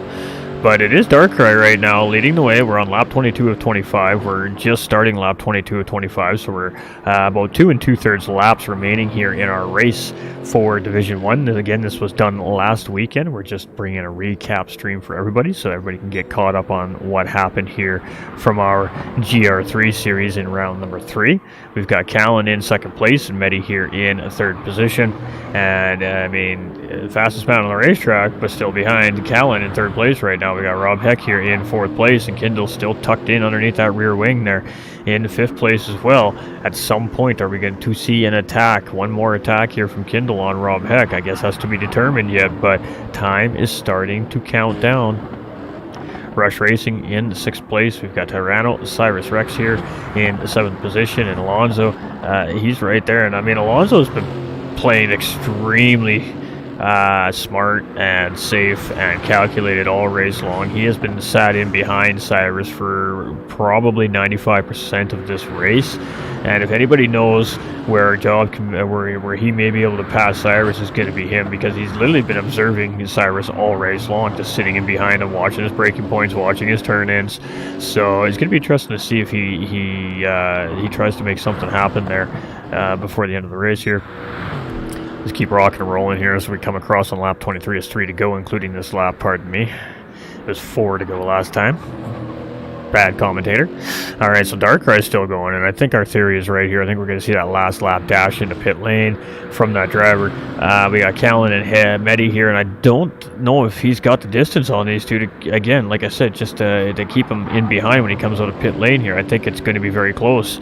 Medi not letting Callan go anywhere. I mean, Callan did this to Medi all through the first half of the race, just sat in behind, wouldn't let him go, wouldn't let him go, wouldn't let him go, wouldn't let him go. And Medi's kind of reversed the situation here on Callan now at the latter part of this race. So let's see what happens between these two here in the last 2.5 laps of this race. It's so hard to leave any one of these battles right now, because at any given time that position could just change and that's going to be it.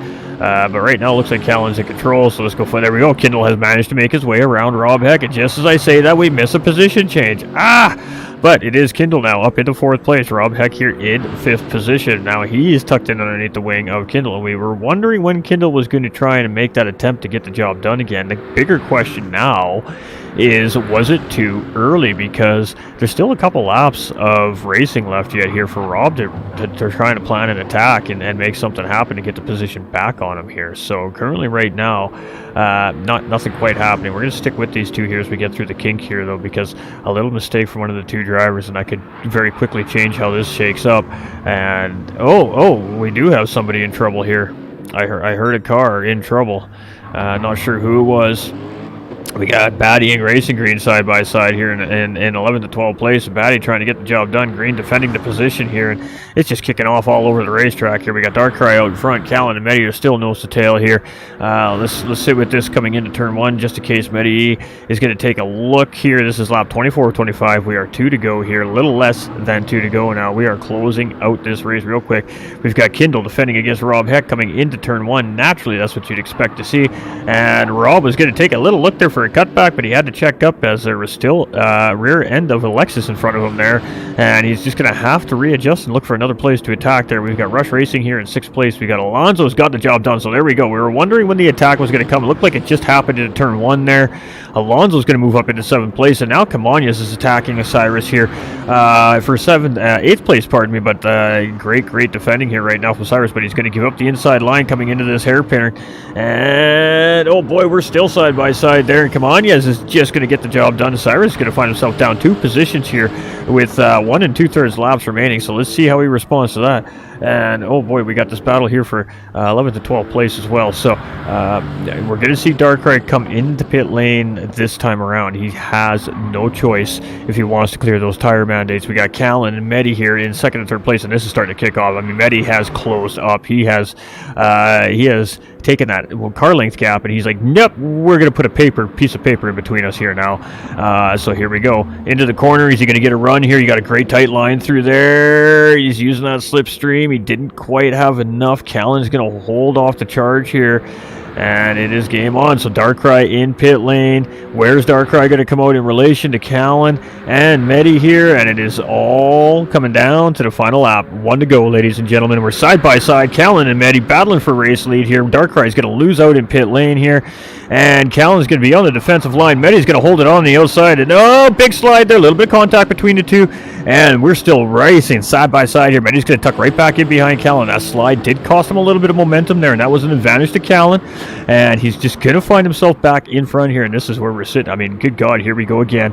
The big battle for the race win here. This is going to take us potentially right down to the checkered flag, ladies and gentlemen. Here we go. Predictions? I don't even know. Oh, wow. Callan, Medi, 1st and 2nd, separated by less than a car length. We have half a lap remaining here around Sardinia A today. This is our Division 1 Round 3 race, and we're going to take this thing literally right down to the checkered flag for our race winner once again here in Division number 1. Pure Racing League, where photo finishes happen every round of racing. I don't know what to say. This is absolutely incredible.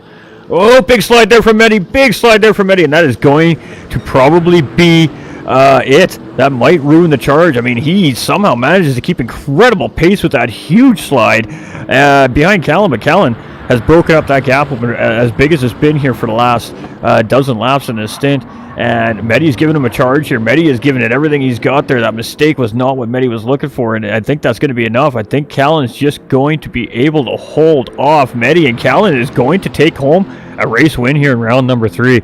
That was some fantastic racing by these two, and it is going to be Callan, very closely followed by Medi. In behind is going to be Darkrai. He has Rob Heck charging, but Darkrai is going to hold down 3rd place there, and it's going to be Rob Heck here coming across in 4th place. Good charge, but just ran out of racetrack. Got Rush Racing is going to move up into 5th there. We got Alonso going to take 6th place. Camones with a strong, solid, patient race is going to take 7th place. We got Cyrus here, an absolutely feisty race for him there, and he's going to find himself in 8th place. We got Wurtzy here in 9th position. Batty does find himself just in front of Green here. This is going to come right down to the checkered flag as well. It is going to be 10th and 11th place, only separated by a couple tenths of a second, and it's going to be a mechanical failure there for Jose, unfortunately, after that incident there late in the race into the kink. But you know what? The next round of racing is a whole new round. That car will be back up and running, and we'll be firing off round 4 next Sunday right here at GT45 Gaming from Pure Racing League. So we have a few minutes. We're right on schedule, as a matter of fact. We're going to flip back over to our intermission screen here for a moment, and we're going to shut that off. There we go. All right, we're going to step away from the mic a little bit because I'm probably screaming at you guys. I am so sorry. And I would like to thank everybody for tuning in for last weekend's races. So that was a spicy race. That was fun. But if you thought that was fun, ladies and gentlemen, we're about to move over into our Master Series race. This race is about to happen in 13 minutes time. This race is live as it's happening right in front of your own eyes, and boy, wait till you see the combination on the track for this one. Nations Cup style racing here from the Master Series from Pure Racing League. And we're going to break this down here for everybody very soon. We're just going to make a couple of changes to some stuff on the stream, so bear with me here for a moment. We're going to do all this while we're live. You guys get to see a little bit of what happens behind the scenes of GT45 Gaming right in front of your own eyes here, just due to our unfortunate technical malfunctions about 10 days ago.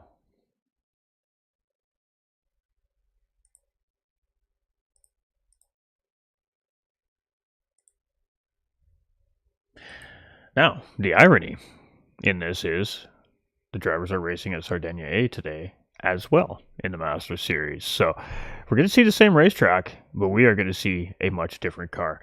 So bear with me, ladies and gentlemen. I'm going to step away from the mic here for about 5 minutes. I'm going to make sure everything's on schedule behind the scenes for the Masters race, and then we'll break down the race details for everybody in just a few moments' time. So we're just going to flip your screens over, and we'll be back in about 3 to 4 minutes. Good time to use the restroom, grab a refreshed beverage, maybe fill that snack bowl up, because we're in for about probably 35 minutes of some of the craziest, fastest racing we're going to see around Sardinia A in a while, and that I can promise.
All right, everybody. We are most certainly back here, so we're just going to get ourselves up in the lobby here. And we're going to talk about what we have in store for our Master Series today. So welcome in, everybody. Welcome on behalf of Pure Racing League. I am your host for the evening, GT45 Gaming. For those of us that have been here all broadcast long, we've just seen last weekend's Division 3 and Division 1 GT3 races. So this is now the Masters Series. This is officially a live broadcast now, and this race will be ran live right in front of our eyes as it happens on the track. And boy, oh boy, we're in for an absolute doozy tonight. All right, chat. Who likes to go fast? I mean, everybody, right? I like to go fast. Anybody who's a racer likes to go fast. Anybody who loves engines likes to go fast. These guys, they're going to go fast today. We have decided to put these drivers into some high downforce fun today for our round 3 Master Series. We're not doing super formulas. We're not doing Group 2s. We're busting out some of the fastest cars in the game.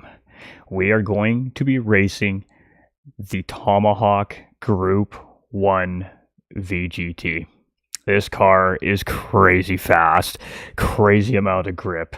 So let's get into some some racing details. It's going to be sunset is our time of day. It is going to be sunny with some cloudy periods on track. It is a 21 lap race, racing soft, medium, and hard. Tires will be required here today. Now get ready for this. I hope you're all sitting down. Our tire wear today is times 13. You did not hear me wrong, ladies and gentlemen. Times 13. Every time these guys go around the racetrack today for a lap, they are putting 13 laps of tire wear on their racing cars.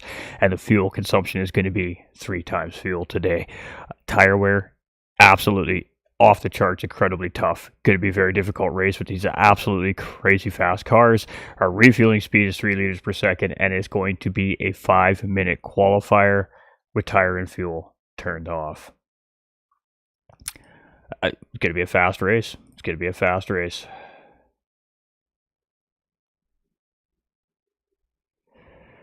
Starting in 12 minutes is what I'm getting from race control here. So I don't know what to expect in this race today. These cars are fast. SRT Tomahawk, obviously Dodge concept.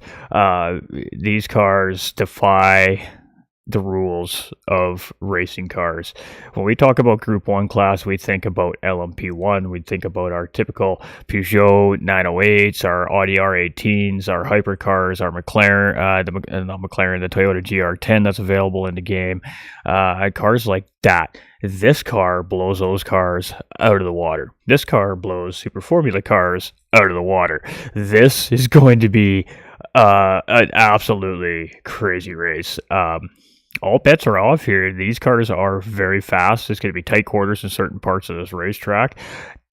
Dirty air is most certainly going to play a factor for these cars today, and it is going to be some pretty crazy racing. Now, there was a time change in play this weekend, so for our European and Eastern Hemisphere racers, hopefully they're prepared for the race to be an hour earlier than expected today.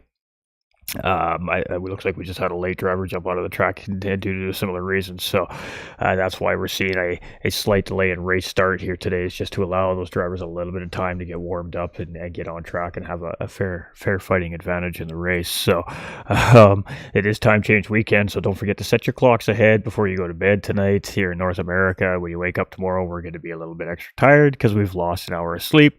But you're going to be thinking about this insane Tomahawk race here from Pure Racing League. Master Series Round 3 live broadcast by GT45 Gaming. So welcome in to all our viewers on Facebook, YouTube, and for the first time ever, Kick. Welcome in, Kick.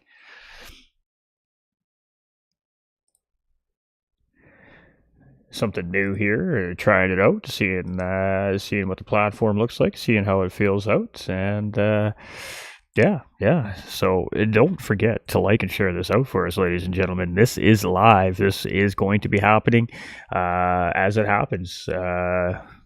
and we're in for a crazy race.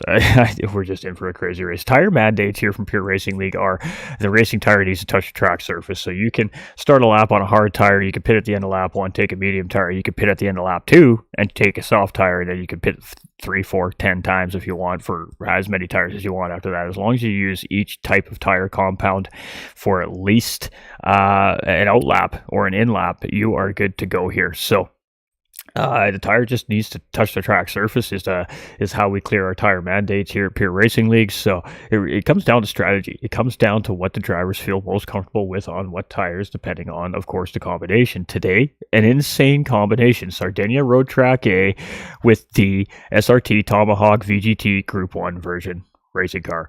Going to be the fastest race of the season by far here from the Master Series, presented by Pure Racing League. And huge shout out to the staff and all the volunteers behind the scenes. This is an incredible series. PD, take note, baby. Tomahawks. It's all about the Tomahawks. Let's go. All right, so we're going to try and bring our YouTube dashboard back up here. Hopefully that doesn't lag our stream back out.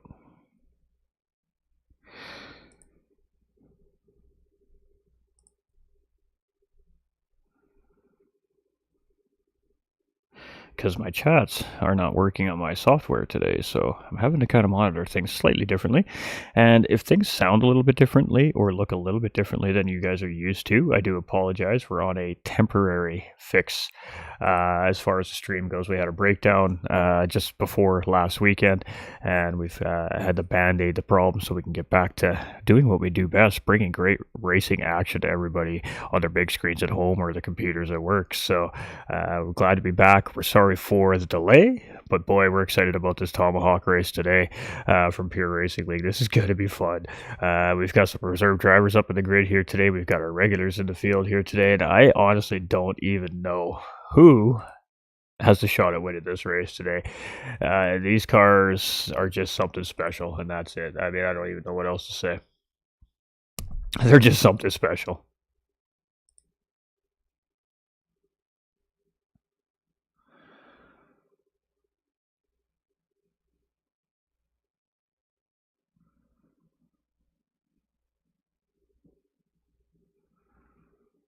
All right. We're just checking all the streams, making sure everything's working. We're just checking our software. We want to have a nice, good, flawless run here for this race. We don't have game audio on right now, so don't panic, everybody. But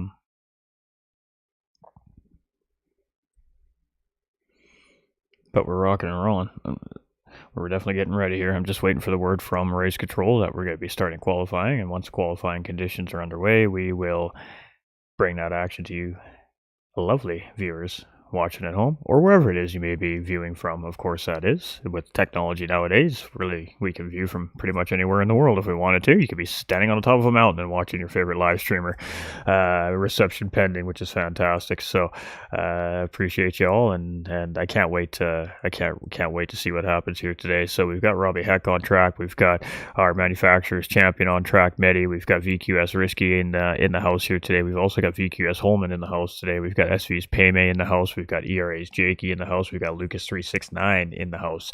Toombox in the house. We got Finalized up in the house. And we got TT's J-Set here in the house as well today. So 10 drivers here on our grid for our Master Series race today. And this one ain't for the faint of heart. This is going to be an extremely difficult race here for our drivers today. Every little mistake is very potentially going to turn into a very large mistake, and damage is on light in the series, so it will go away. But again, lots of walls around Sardinia A here, lots of safety barriers around the racetrack here, of course.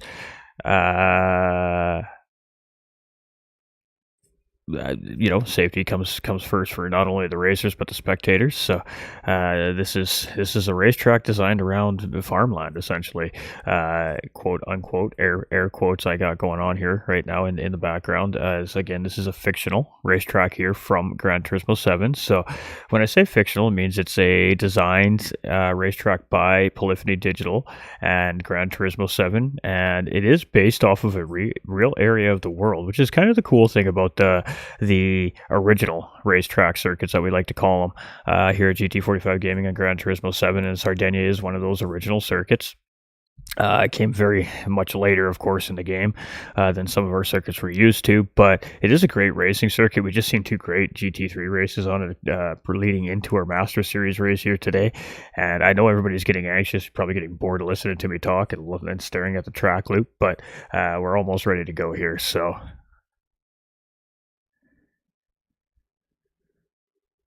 These are absolutely beautiful sounding cars, gorgeous, sleek, stylish, just amazing looking cars.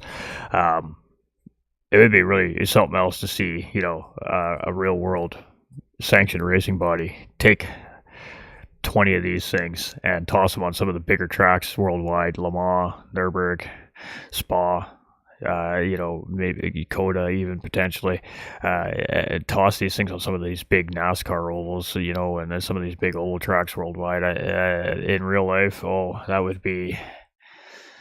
it would push the limits of what we see in IndyCar racing. I think it would be pretty incredible. So this is going to be a fun race today. Is it a difficult factor for our racers on a scale of 1 to 10?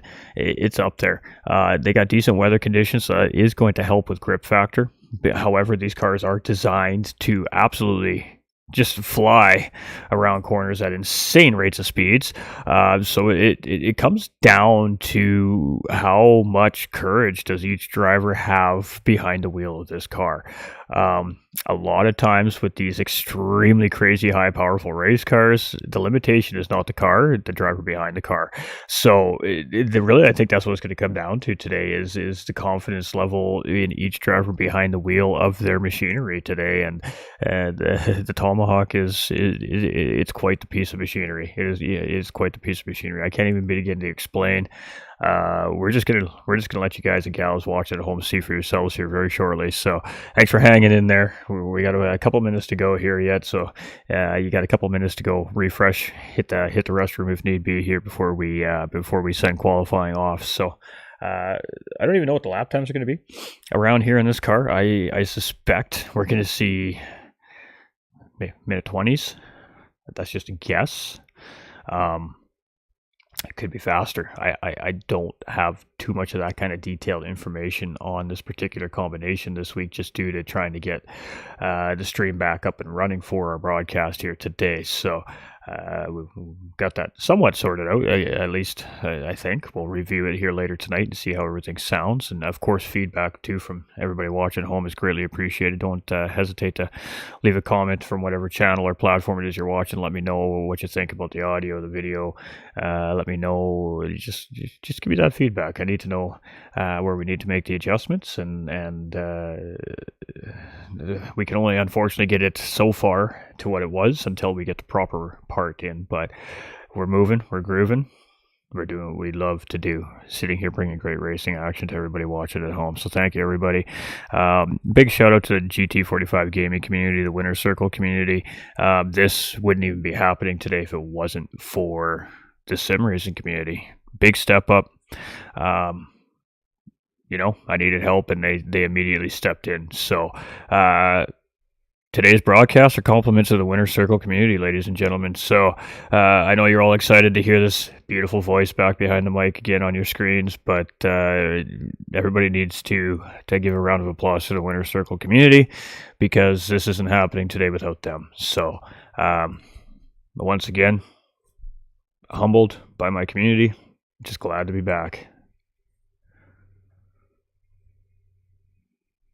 All right, so we got the starting soon coming from race control here. We are getting close. We are getting very close. That means track officials are out checking the track, doing the safety checks before they let these drivers go, to make sure that the track is in optimal qualifying condition. That, of course, the track officials can give. Weather, wind, all these things play a factor, obviously, but the track officials can control things like sand, debris on the racetrack, in optimal racing lines, things like that. They take care of those things for these drivers before the races start. So then we'll have qualifying conditions. From there, race control in tower verifies those times. They send that lineup down to the race control official down in pit lane. They line the grid up based off of qualifying order, fastest first to slowest first. and we go racing. So we're just a few minutes away from literally probably the fastest high flying action we're going to see from Pure Racing League this season in these absolutely crazy fast, insane Tomahawk race cars. I'm looking forward to it. I can't wait. It's going to be a doozy.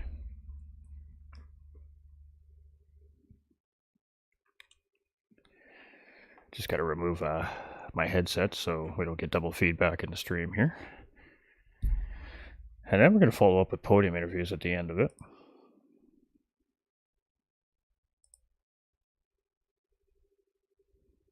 As again, this is a live broadcast race. Oh, we might have some lag.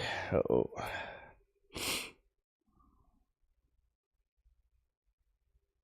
There we go. Alright, we're just going to close that down. We do have a little bit of lag. Just bear with it. It'll clean itself up here. I've got a lot of stuff running on the computer right now. There we go. So let's get you over. Let's get you over to the good stuff here.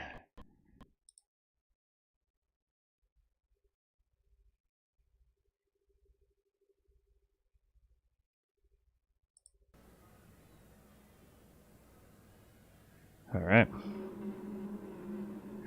Rocking and rolling. Let's get to qualifying, shall we?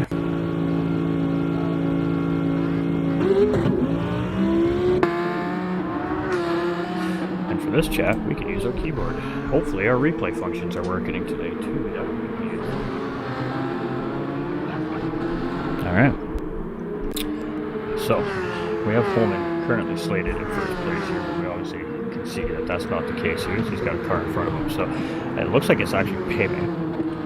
First car out. No, it is not Payme. Who is out first? Alright, let's find that driver up in front here. There we go. Alright, so it is Robbie Heck here starting off our qualifying. He is our first car out on track here today. And this is a 5-minute qualifier, so probably going to see 2, maybe 3 hot laps out of these guys with this car. Again, I am unsure. I unfortunately did not have time to gather up the proper information to break it down a little bit better for everybody at home today, but we'll be much more prepared for the next round of racing. But you can see coming around that corner at 165 miles per hour, and GT3 cars are coming around that corner at about 120 miles per hour, so it's a 40 mile per hour difference just in that one corner alone. So we're coming around the final corner here. This is the out lap. This doesn't count towards their qualifying time. This is just an opportunity for the drivers to get some heat built up in their tires, and here we go. So Robbie Heck on a flying lap here. First lap, it's a minute 27 out lap, so we're going to see about a minute 20, low minute 20 laps here, it looks like, around the racetrack in these cars today. So the guess wasn't too far off. And we're going to stay here with Rob Heck as he goes around the track. But let's jump inside the cockpit of this beautiful car and just let you guys take a look at the speed for yourself.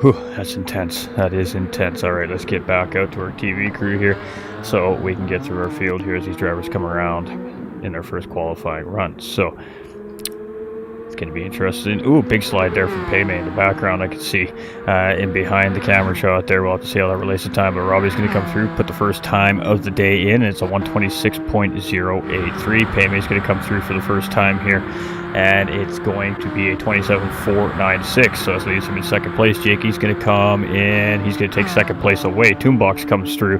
He's going to sit in fourth place. We got Mehdi coming through here. He's I think he may have made a mistake. So Risky up into fourth place. Jay moves up into sixth. Finalized is coming through right now. I think Mehdi's just in behind him there. So a mistake made by Mehdi there. Minute 40, definitely a mistake made. Jay moves up into 8th place. We got finalized there. So where is Holman?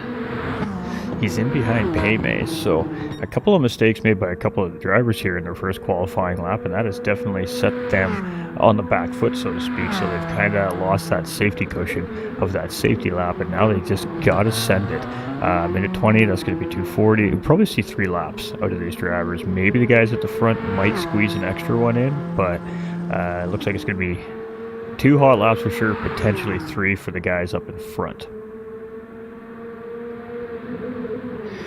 All right, so we got Robbie Heck coming through here for the second time. He's still our current pole sitter. It's a 126.083. He's got about 1.4 seconds on ERA. Is Jakey currently sitting in second place provisionally here.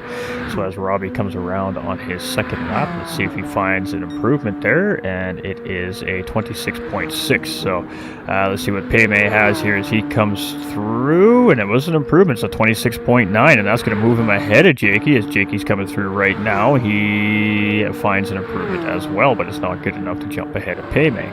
Got Lucas 369 here. He's currently sitting in 4th place on the grid. He's about midway through the pack here. Jay comes through with an improvement of 27.7, has him sitting in 8th place currently. Toonbox must have made a mistake on his lap. Medi's coming through with a 26.642, and that's going to put him now up into 2nd place. Lucas comes through there. He moves up into 5th. We got Risky from Vanquish Esports, I think it is, or Motorsports. I can't remember which one it is. I apologize, guys. It's on the side of the car there. We'll catch it one of these times around. He's currently sitting in 6th place here as well. So a couple of the VQS drivers here in the race today. Love to see that.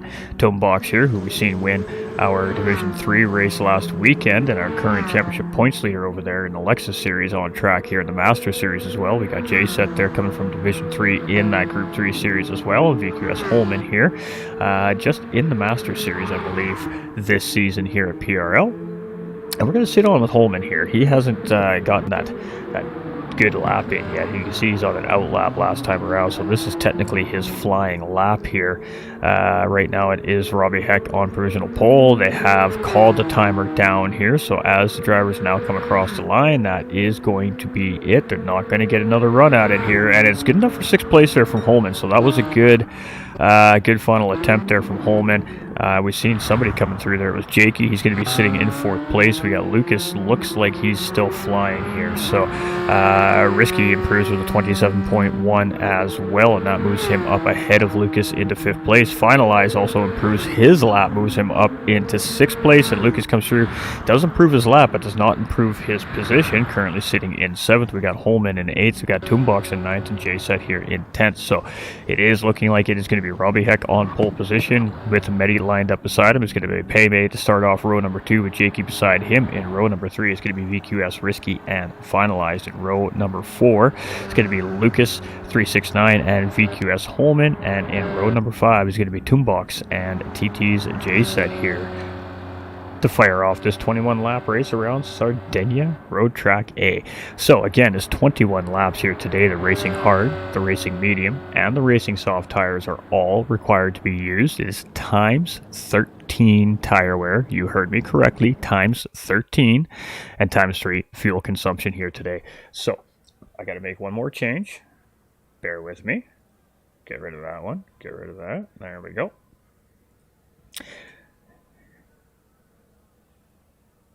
I'm not sure what it just did there, but okay. We did something there. Are we still good? We are still going. All right.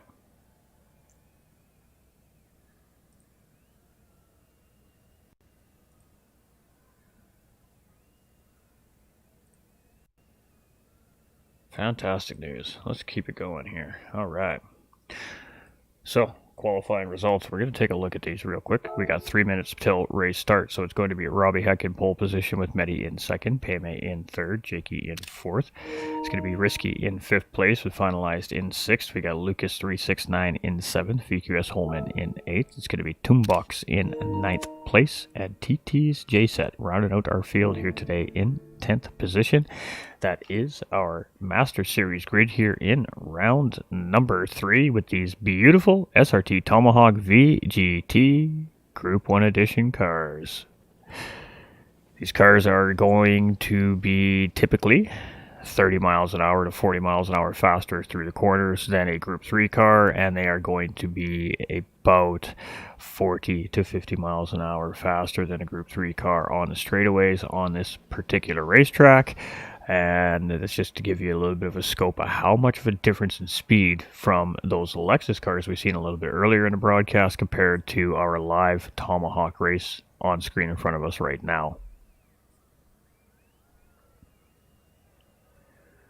So there is a little bit of white noise in the background. I do apologize about that, ladies and gentlemen. That's one of the little things that unfortunately I just can't seem to tweak out of our temporary setup. So if you do hear that, I do apologize, especially those that are wearing headsets or earbuds to listen to the stream. You may very well be able to pick that up. I do apologize. Unfortunately, we're just going to have to sit tight on that little bit of white noise until I get the proper fix in from wherever it's coming from, and get everything resorted out. So at the end of the day, we know we've got a backup that works.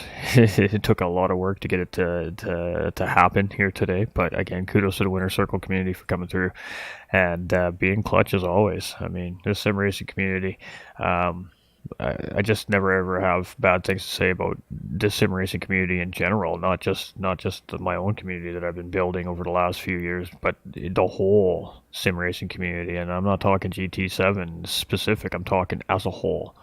I have seen some incredible things come from the sim racing community as a whole over the last 4 years of my content creation career here so far, and it never ever ceases to amaze me. It really doesn't. It's a special kind of community, the sim racing community. We're competitive, we're scrappy, we're trash talky, we're feisty because we love cars. We're gearheads, but we care about our communities. We care about our brothers, our sisters, our fellow teammates. We care about our fellow community members, and it shows. So huge shout out to the sim racing community, because I mean, it's the reason why we get an opportunity to provide such great racing content to the viewers at home. It wouldn't be as good and as fun as it is if the sim racing community wasn't the way it is. So yeah, it's a beautiful, beautiful thing. So we got 1.7 seconds separating first to 10th place overall here in qualifying. That's a pretty good separation in these very fast cars. And it, again, just goes to show the caliber of the driving field here today. But now it's race time. The men are going to separate from the boys here.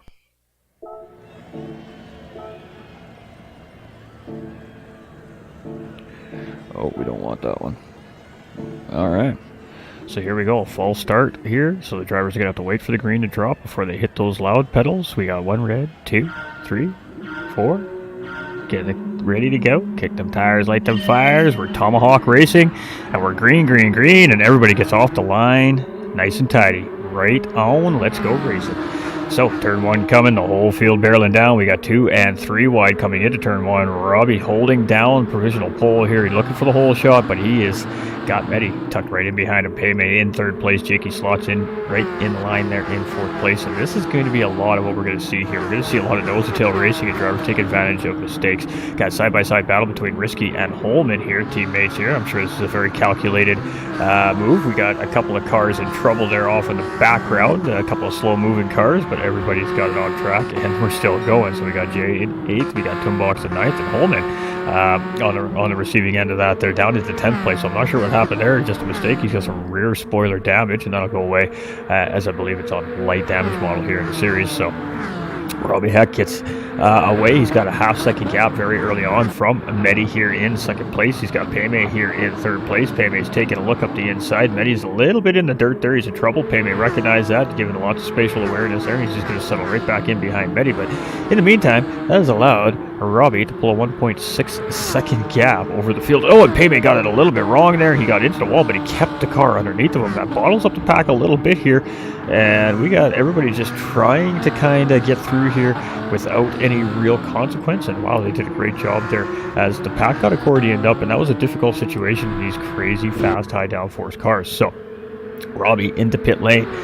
Very early pit strategy coming from Robbie Heck. Now remember, racing hard, racing medium, and racing soft tires are all required in this race here today. So it's now Medi leading the charge here. We got Payme in second place. We got Jakey in third place. We got Lucas in fourth position here on the racetrack. We got finalized here in fifth. We got VQS Risky in sixth place. J-Set in seventh with Toonbox in eighth. Robbie comes out of pit lane there in ninth place. And we got Holman there in pit lane. He's coming out. So two drivers making early pit stops here to clear one of those tire mandates. And I'm assuming that was most likely probably the hard tire. I wasn't really paying attention because this is going to be a fast race. We're going to have to keep moving through the field here. We're going to have to try and keep our eyes on these battles. But right now it's Medi and Payme. Medi in the race lead. Payme here in second place. Medi coming in a little bit cold here, so he's settling in very quickly. We've got Jakey here in third place. We've got Lucas 369 here in fourth place. We've got finalized in fifth. We got Risky in sixth. We got Jay in seventh. We got Toonbox in eighth place here. We got Robbie in ninth after a pit, and Holman here in 10th after a pit. Now Holman had a little bit of a early incident there as well. Not sure if it was self-related or if there was a little help there, but nonetheless, he had a little bit of damage there as well. So it'd be interesting to see how that works out here now with that early pit strategy here from him. That might be by design, or that might have been an audible, so to speak, that he called on the fly based off what happened there in the first lap. So Medi's leading the charge. He's almost got that gap over Payme by a second here right now. It's 9/10, but Payme's closing it, so Payme got a good run through that second last corner. Jakey's 1.5 seconds in behind Payme here right now, and a lot of this is good to be the drivers are really just trying to make sure they don't make the mistake of this car. These cars, again, are insanely quick, have a ton of grip, and it takes an adjustment to get used to driving cars like this. So finalized here up into fifth place. We got VQS Risky in sixth. We got J-Set currently here in seventh place. We got Toonbox in eighth place. We got Robbie here in ninth place, and we got Holman here in 10th position right now. So a nice little pack here right now. You can see with Medi and Payme leading the charge here right now very early on. Obviously with an early pit stop from Robbie giving up the race lead there to Medi. We got Payme in second. Jakey is there in third place, and the gaps aren't changing too much right now. You can see for the most part that the drivers are fairly on pace. And again, in qualifying, the gap was only 1.7 seconds from first to last place in qualifying. So basically when you line them up in that distance, that's basically nose to tail. Finalized here up into fifth place. Had a good start to his race here today. He's got VQS Risky just tucked in behind there. We've got J-Set here in seventh place. We got Toonbox in eighth position. We've got Robbie here in ninth, and we've got Holman here again in 10th place. So we just don't have battles happening here right now. So we're just kind of ripping through the field. Again, just keep an eye on these Tomahawks here. You can see very sleek. They're very low to the ground. They're very modern spaceship-styled cars. They're what you expect to see out of an everyday modern supercar nowadays. And these Tomahawks were designed some time ago as well. So they were very kind of ahead of their time, I guess, in a sense, but really do defy the rules of road circuit racing or closed circuit racing in a sense, because these things are just so absolutely crazy powerful, and these things exist in real life too, ladies and gentlemen. These just aren't the game thing that's made up. These are real cars, and they do exist in real life. So we got ERA's Jakey here in third place right now. He's 1.7 seconds in behind Payme, so he's given up a couple tenths in this last lap here from Medi and Payme up in front. We've got Lucas here in fourth position, and the gap's about 1.6, so it's about the same as it was last time we were on this position here on the racetrack with this driver. And as we're coming around in through the corner there, you can see finalized and VQS Risky kind of starting to close up a little bit here on him as well. So potentially going to become a three-way battle or train, depending on how these guys play it. For fourth, fifth, and sixth place here. J-Set in behind in seventh. He's just coming around the kink. He's a couple seconds off these guys, 2.7 to be exact, and just a little bit out of the range to be in that active battle here. We got Robbie at ninth place, and we got Holman here in 10th position. So again, it is Medi leading the charge here. He's got 0.6 of a second over SV's Payme. Payme's got him in his clutch. Payme's not letting him get away here right now, and actually closing the gap up here as well. So a little give, little take between these two, but still in the slipstream range is Payme, and just not letting that race leader drive away. Lucas 369 here has made his way around Jakey, and I'm actually going to see if the game's going to give us a replay, and it did. Oh, we missed it. It was in slipstream. He made the pass coming up the start-finish line there. and got it done leading into turn 1. No attack back from Jake there, so Lucas finds himself now sitting in 3rd place. We actually had the replays work. That was wonderful. Finalized here in 5th place. We got Risky now in 6th place, and we did say that, you know, these guys were lurking in the background, and there they are. It's basically a 4-way battle here right now for 3rd, 4th, 5th, and 6th place between these guys. And Jay-Set in 7th place there. He's just off in the background. He's there. If anything were to go really wrong with one of those cars, he's definitely close enough to take advantage. We got Toonbox in 8th. We got Robbie closing in on Toonbox here in 9th. Now remember, Robbie's made a pit stop very early on in this race already. Holman here in 10th place. So basically any position he's making up after making that pit stop should be time gained on that driver when he makes his next pit stop. So it is Medi leading the charge. He's got Paymate just absolutely tucked right in behind. Paymate's not letting him go anywhere. And these drivers are not running out of fuel. It's just one of those lovely little game quirks we get to deal with. I do apologize for that distraction there on screen. So Lucas has come into pit lane. So first pit stop there for Lucas. Paymate in 2nd. We got Jakey here in 3rd. We got Finalized in 4th. Risky now up into 5th. Jay into 6th. We got Lucas coming into pit lane here. So that puts Robbie up into 8th position here now as well with that pit stop from Lucas, and Holman should grab that. Ooh, Holman's going to come out just in behind Lucas there. And with the acceleration factor in these cars coming out of pit lane and the cars coming up to start-finish line at race pace, is going to be not as simple as clear as one would think. These cars have an insane amount of acceleration rate, and that driver coming out of pit lane can get easily up to speed quickly enough into turn 1 to actually defend the position from a driver that's actually at race pace coming down the start-finish line straight away in these particular cars. So it's going to be interesting to see how all this plays out today, but it is Medi and Paymay still leading the charge here, 1st and 2nd place. Now, different strategies than our pole sitter, Robbie Heck, who dashed into pit lane at the end of lap 1 there to change his tires. So we're going to see 2 different pit strategies here and see how they play out at the end of this race. We got Jakey now back up into 3rd place, obviously with the pit stop from Lucas.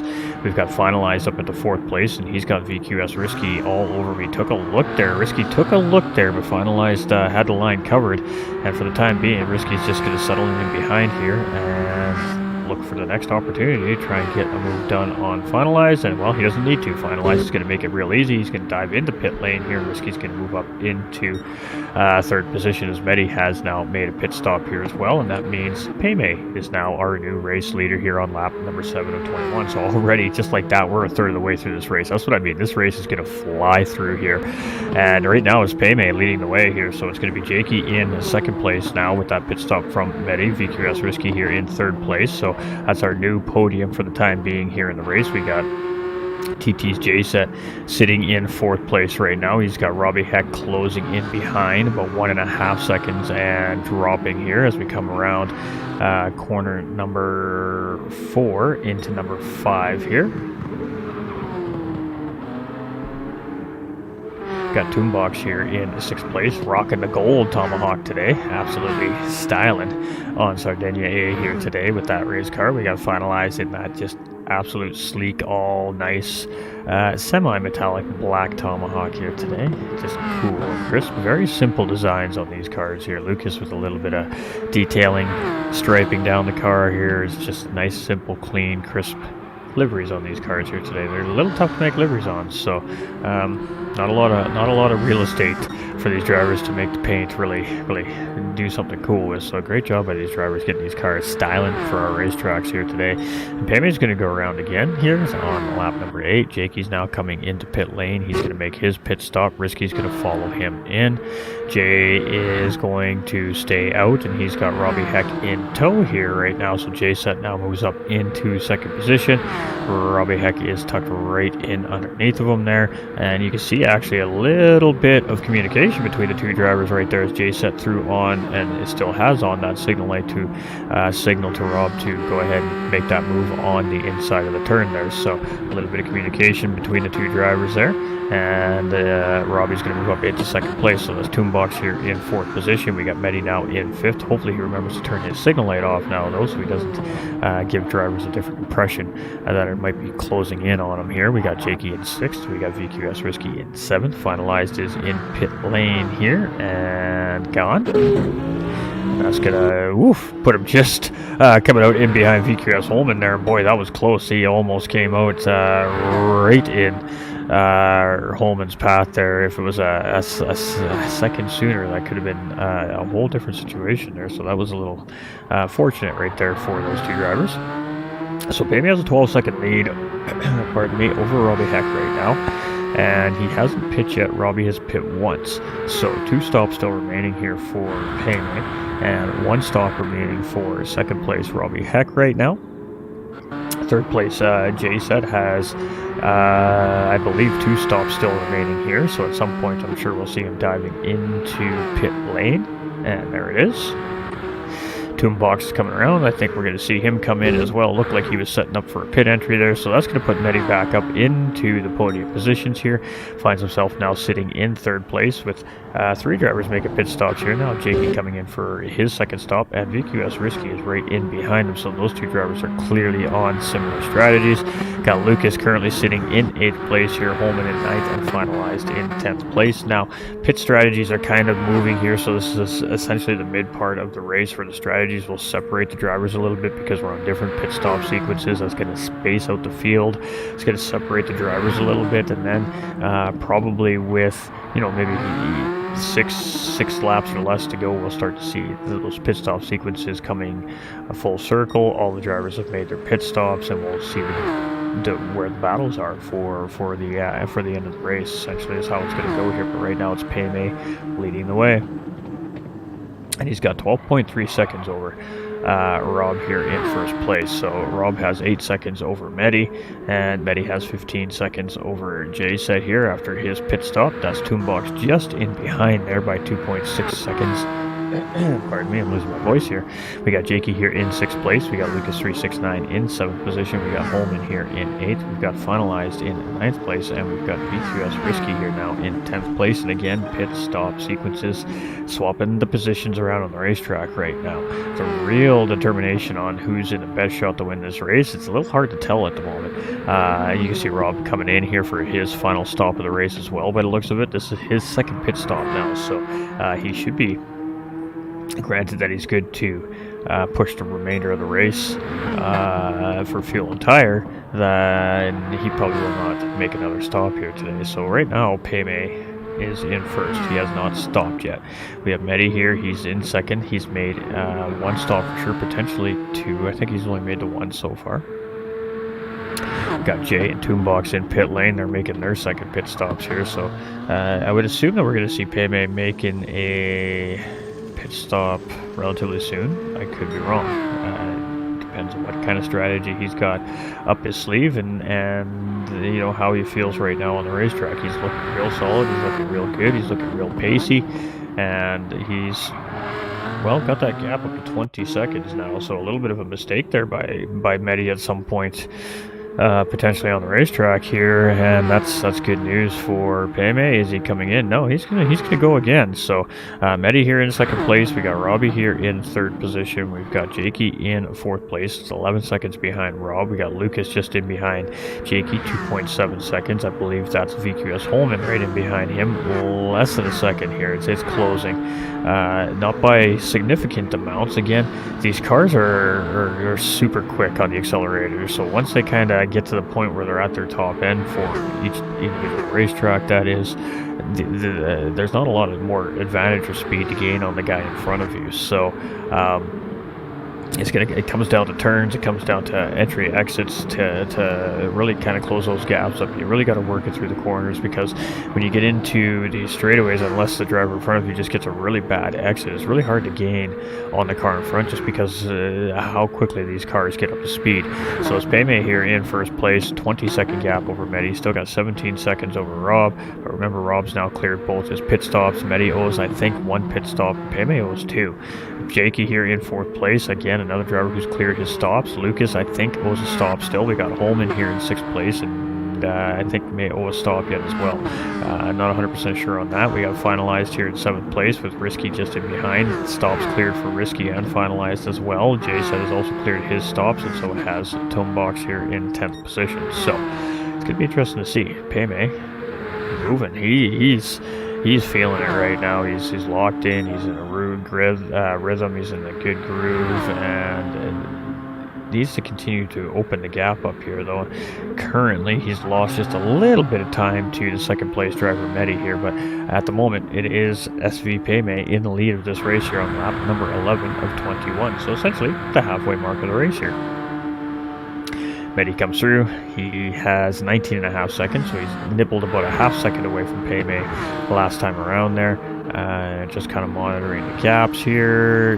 Nothing too immediate here happening right now. Toonbox starting to close in on J-Set a little bit here. This is for 9th and 10th place, and this is a driver on an outlap and a driver on some scrubbed in soft tires right now. So let's just take a look here. You can see that distance never really closes up too much under the acceleration. The gain really comes from entry and braking coming into the corners here. So Payme here is still moving and grooving, but Medi has picked up the pace here. He is starting to dig into Payme's gap here. Robbie's also starting to dig into Medi's gap here slightly as well. Jakey is just slightly off pace, losing little bits of time here right now to the podium up in front, but Jakey's in a good spot here as well, because again, the podium, some guys still owe pit stops here. We got Lucas in 5th, Holman in 6th, finalized here in 7th. He's still got Risky tucked right in underneath here, and this has been about a car length or two separating these two drivers here for the last couple laps, if not since the last pit stop. And I don't know if it's we're going to see a battle, or if we're just seeing these guys kind of work together. Oh, we're seeing a battle here. Risky took a little bit of a look there and finalized, held the ground well. So the semi-defensive line going into the corner, Risky tried to make a little more room there to get inside of him there, and it just wasn't there. So he ended up backing out, essentially, is what we saw there. But it was very strategic and calculated, where these guys didn't lose too much time on the racetrack, while kind of involved in that little battle as well. So that was a great job there between VQS, Risky, and Finalizer. And these guys they're definitely looking a little scrappy here. But again, it's so hard to pass when the cars are so even. You really got to rely on all your skills and kind of picking your opponent apart here, looking for their weaknesses and trying to attack on those weaknesses. And I mean, Risky is just tucked in. He's right there. He's just on the back wing.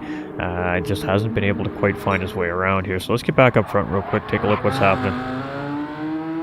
Got Payme still in the lead. It's 17.8 seconds over Medi right now, who's continuing to improve each lap here. Robbie Heck's fastest man on the track so far in the race was a 126.9. And that was just a couple of laps ago, actually. We got Jakey here in 4th place, 13.2 seconds behind Robbie. So just losing a little bits of time here every time around. Not too much, but not gaining, unfortunately, there for him right now. We've got Lucas here in 5th, Holman in 6th. Now that's 1.2 second gap between these two. And I believe that both drivers are going to owe a pit stop here yet. So I think they're on similar strategies, these two. And I think that should keep them fairly close together here, probably for the remainder of the race. Oh, there we go. We got Finalizer and Risky. This is starting to kick off here now. Risky's starting to bob. He's starting to weave. He's starting to look for a way around. It caused some dirty air there. He gathers himself up and recovers quickly, though. And again, these cars being so quick on the accelerator. Again, you just don't lose a ton of time under acceleration in these cars. So did a good job to gather it up. He's got a little bit of time to make up there now. That gap is 1.1 seconds there, so a little mistake there. And tough business guy going through that kink tucked in underneath another car. I mean, that's just tough business right there. And Payme's coming through here at 17.2 seconds. So Medi's taking about another half second out here as we're coming around on lap number 14. So we're 2/3 of the way through this race here, as Payme's nearing the end of the lap here. It's Sardinia Road Track A from Pure Racing Week Master Series, round number 3 here today. And he is moving. He's definitely on a different strategy here right now than most of the drivers, it looks like. It's going to be interesting to see how that works out. Got Medi here in 2nd place, Robbie in 3rd, Jakey in 4th with Lucas in 5th. Holman still just a second in behind him here. So holding that gap right now, just kind of maintaining the distance between him and Lucas, and maybe that's a comfortable gap between these cars for managing cornering and dirty air. I'm not sure, but it seems like this is a calculated distance that Holman's been keeping from Lucas here so far, and or just they're that equally paced. He just hasn't really been able to gain on anything there. So Finalize coming through there in 7th, and we've seen Risky having struggle again in that kink there. When Toolbox and Jay said here in 9th and 10th place here. Very close together here, half a second separating the two of them here, and these are division rivals in GT3 series as well. They're actually quite familiar with racing each other, so this is cool to see them fighting each other here in the Masters series in these Tomahawks as well.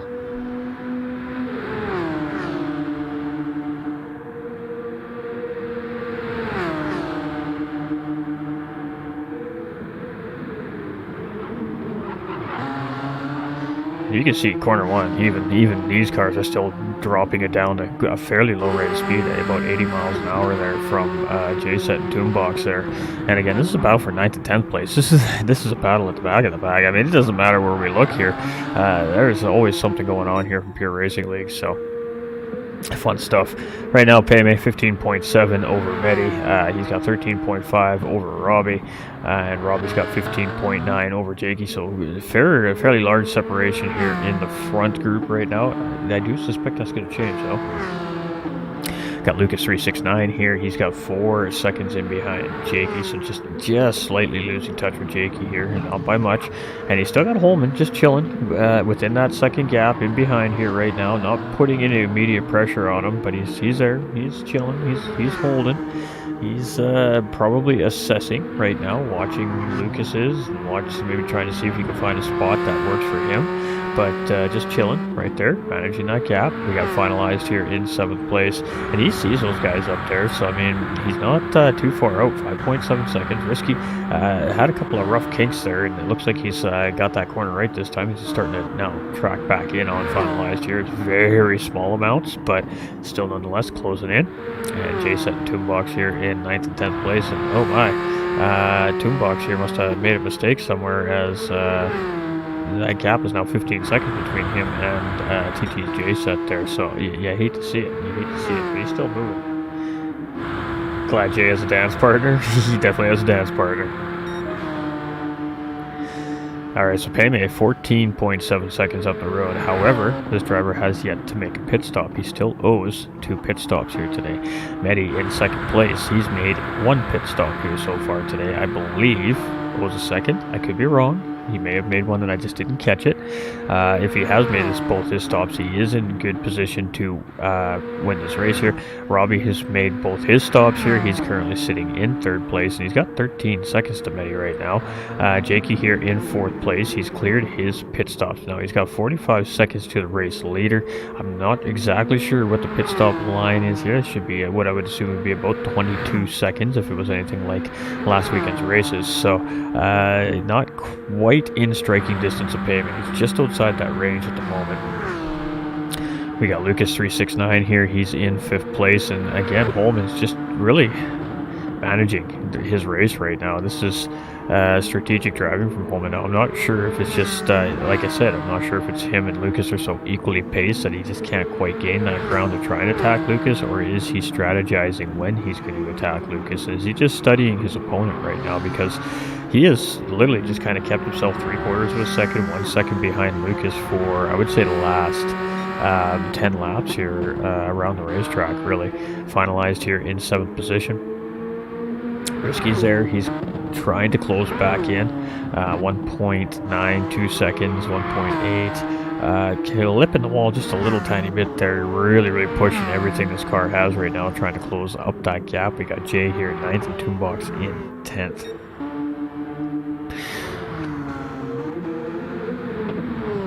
Alright, so we're just a little over 3 to go here as Payme has just come around to start lap number 18. He's starting to close in on Toonbox there as well. We've got Medi here in 2nd position. We've got Robbie here in 3rd place. We've got Jakey here in 4th. We've got Lucas in 5th, Holman in 6th.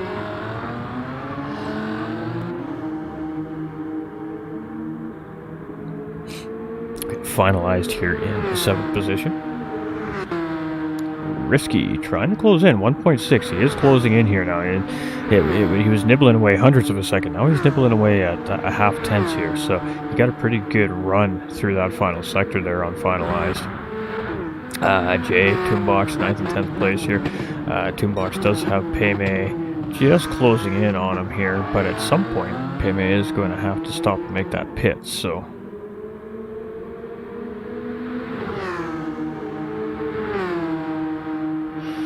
The question is when is Paymay going to stop to make that pit? Get Medi here in second position, and I mean, he's just doing his thing right now. I'm sure he's aware of the pit stop sequences up there, so you can tell he's just kind of keeping a nice smooth rhythm in this car. Robbie's still the fastest man on track, 126.698. Got ERA Jakey here in 4th place, and they're gonna need a mistake up front there, potentially to find a podium here today, but he's still in the conversation. It's at the very tail end of that conversation, but the chance is still there. And then we got this right here. I'm not sure when we should really start paying attention to this little battle right here for 56th place, but I really feel like Holman is just waiting for his opportunity. However, Lucas is he's a great racer as well, and you can see just by that cut across the track there, he's aware that Holman is there. And he's aware that he's probably thinking the same thing right now. He's like, okay, this guy's been behind me. He's just been exactly behind me that distance for X amount of the race. Now, when is he going to try and strike? And maybe that's what Holman's trying to do. Maybe he's trying to play into the mind of Lucas a little bit by just hanging out in behind. But we're getting down to it here, 3 to go. And these battles are going to start to happen here as this race winds down. So Paymay is coming in here. Now Paymay is going to pit here, so I'm assuming we're going to see a double pit sequence coming from Paymay here. So let's get on with our second place driver, is Medi here, as he comes around. Now it's a 22-second pit, if I'm not mistaken, for tire change here at Sardinia A with no fuel. So Medi was 13 seconds, so I expect to see him come out roughly around 8 to 9 seconds ahead of Paymay here, and we're going to find out right now if that calculation was about correct. And you can see Robbie closing in the background there as well. So it's 8 seconds between Paymay and Medi right now. And that, I know what I'm talking about sometimes, I tell you what.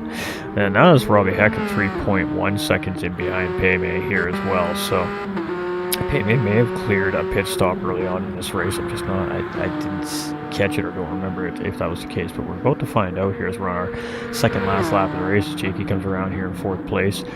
We got Lucas here in 5th, and I mean Holman is still right there. We're definitely keeping our eye on these two right now, and yeah, I mean I really do feel like Holman is just waiting until his final lap to attack here. We'll have to wait and see. Got Risky, he's been trying to close back in on finalize. He just hasn't quite been able to close up the gap there. We got J-Set, he's in no man's land here in 9th place right now, so he's cruising in the Toonbox there with a little mistake there. He was having a good battle with J-Set there for the majority of the race, but that little mistake late in the race there has taken him a little bit out of that battle, but he's still moving, and he's still looking to take that checkered flag here today, so that's what it's all about. We make mistakes, we learn from them, we take the experience, we put it in our book of knowledge, and we continue moving on. So it is Medi having to make another pit stop here. Okay, so my thinking there was 100% correct. Paymay was that second pit stop as well. So there we go. That's going to be Robbie Heck taking the race lead back here. So that very early pit strategy here from Rob is going to pay back off here for him, and he's going to take over the race lead back on lap 21. And I mean, it's just loose. It is his to lose. He's come out 8 seconds, 9 seconds ahead of Medi, and he's come out a few more seconds than that ahead of Paymay. So the battle for Paymay is with 4th place driver ERA Jakey here. So here we go. Oh boy, look at that. Paymay slots out just ahead of Jakey here, and this is final podium position separated by about a second here right now on the racetrack. So we got a couple of battles starting to brew here on this racetrack and the final lap. So here we go. Let's just kind of slowly keep our eyes on this here. We got Paymay and Jakey separated by less than a second. We've also got Lucas and Holman separated by less than a car length. Holman's put the pressure on here now, and there we go. It is. He was just biding his time. He was waiting for this final lap to try and make his attack, and here we go. The pressure's on. He's looking. He's playing the games. He's making his intentions known that, yeah, I'm done playing nice. It's fight on here. So this is an absolute battle. And Holman's going to get up the inside of Lucas here. And oh my, there we go. He's going to get the job done. He's going to get 5th place from Lucas here. Let's get back up to the front here real quick. We got to make sure we're not missing anything else here. Holman, cool, calm, very patient there, and it looks like he made the right call. Toonbox going to bring it home here in 10th place. Rob's going to come home with a race win here today. It's going to be Medi here bringing it home in 2nd place. That's a good drive for him, just getting out on track in the nick of time here today. Got Paymay here. It was a big strategy he played there, and it's going to pay off. He's going to get the podium here. It's going to be a 3rd place finish here for Paymay. You can see he's pretty happy about that. He's got them lights flashing. It's going to be Jakey just behind there in 4th place. Holman is going to get that 5th place position there after a great attack on Lucas. Lucas is going to bring it home here in 6th place. Great race from him. Finalized. He's going to bring it home here in 7th. Risky in 8th place. And it's going to be Jay Set, the last driver to take the checker flag here today, in 9th place on the racetrack. Great job by all 10 of our racers here today. Jeez. That was that for you, ladies and gentlemen. Some Tomahawk action here from Pure Racing League. That was fun. All right, so it's a pole position, a clean race, and a victory here for Rob Heck. Now, we don't see the fastest lap on that, so let's go take a look. And it was Rob Heck that also got the fast lap. So the clean sweep here for Robbie Heck today in the Masters Series from Pure Racing League.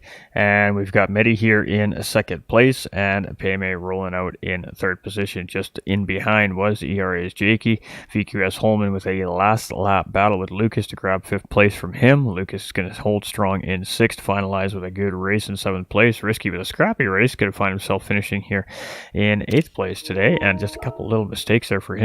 Potentially costing him that position ahead of finalized. We got TTJ set here in 9th place, and Toonbox there in 10th place, and he was having a good little scrappy battle there with J set for most of the race there as well, until the last couple laps where he just slightly made that mistake. So let's take it back over this way.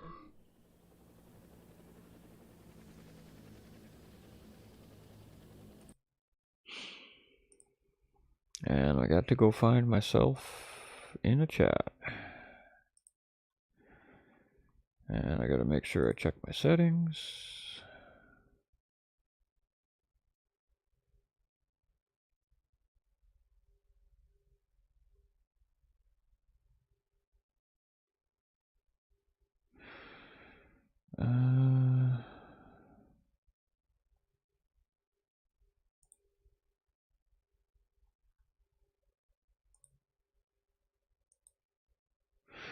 All right, looks like everything's working.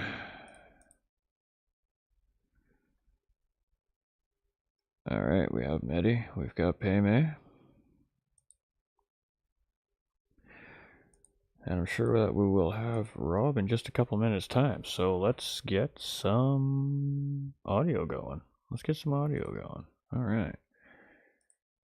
Just bear with me here, ladies and gentlemen. We got to make a few adjustments and tweaks so you can hear our racers. All right. As you could hear the test bing from my computer there. I apologize for that, ladies and gentlemen. I'm sure that was a little bit unexpectedly loud from everybody. And there we go. All right, so let's take it here. All right, so Master Series Round 3 is in the books, ladies and gentlemen, and what a doozy. 10 of these racers tackling the Tomahawk VGT Group 1 here today, and I mean, what else can we say? But that was some absolutely great racing from this group of racers from Pure Racing League. Again, these cars were no joke. They're sticky, they're fast, and a little bit of a tight circuit here in some parts around Sardinia Road Track A today, but the drivers handled it quite well. So we've seen some different strategies up in the front, and our end results are Paymay in 3rd place, Medi in second place, and Robbie Heck rounding out in the top spot here today. So let's start with SV's Payme. Congratulations out there. You got a great race start. You were on a very long strategy on that soft tires, tried to do the double lap pit at the end, and found yourself still hanging on to a podium finish there. But how was the race for you? Talk about how the car was, and just talk us through your day. Yeah, wild strategy. I don't know why I did that, but I really just wanted to see how long I could take the softs. I think I went like 19 laps, which was, I mean, stupid. Obviously stupid. I could have finished maybe 5, 6 seconds faster, depending on how fast I was on the mediums. But only doing one lap on each, I couldn't. There's no telling. But yeah, it was a fun race. I really enjoy high downforce cars. I seem to have a niche for it. So anytime I get a chance to do a high downforce race, I'm totally in for it. And I was lucky enough to get some practice in right before this race. So yeah, just happy with the P3 for sure.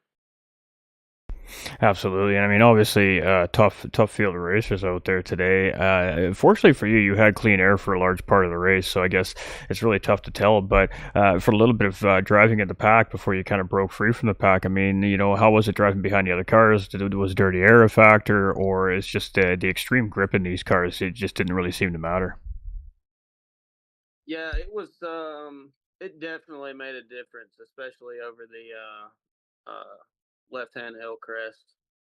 I know I ran wide lap one for sure, being so close, but it was nice staying close to Medi, even though he was on mediums. I was able to save my tires and save fuel for a good bit. I only needed to add one lap, so I could have saved some more and skipped those 2 seconds, 2 3 seconds as well. But other than that, the car was pretty great once you get used to it. It handles real well. It takes the power well out of the corners as well. And yeah, overall, great race, fun race. Absolutely, and I mean, fairly uneventful for you because, like I said, you were kind of leading the charge there. You had a decent little gap, and still found yourself clinging on to that third place position, which was fantastic result here today in these difficult race cars. But I guess with that being said, any final remarks on your race here today, and any shout outs or thank yous you'd like to throw out there? Yeah, no, just thank you for putting this on. I'll be uh, glad to watch it back here in a little while. Thanks to Robbie Cantilever, everybody at the SB clubhouse, for putting this on. It's been a real fun season. What I've been able to been a part of.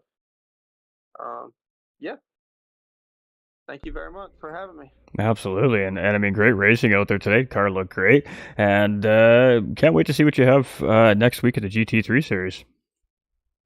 Absolutely. Thank you, boss. Cheers.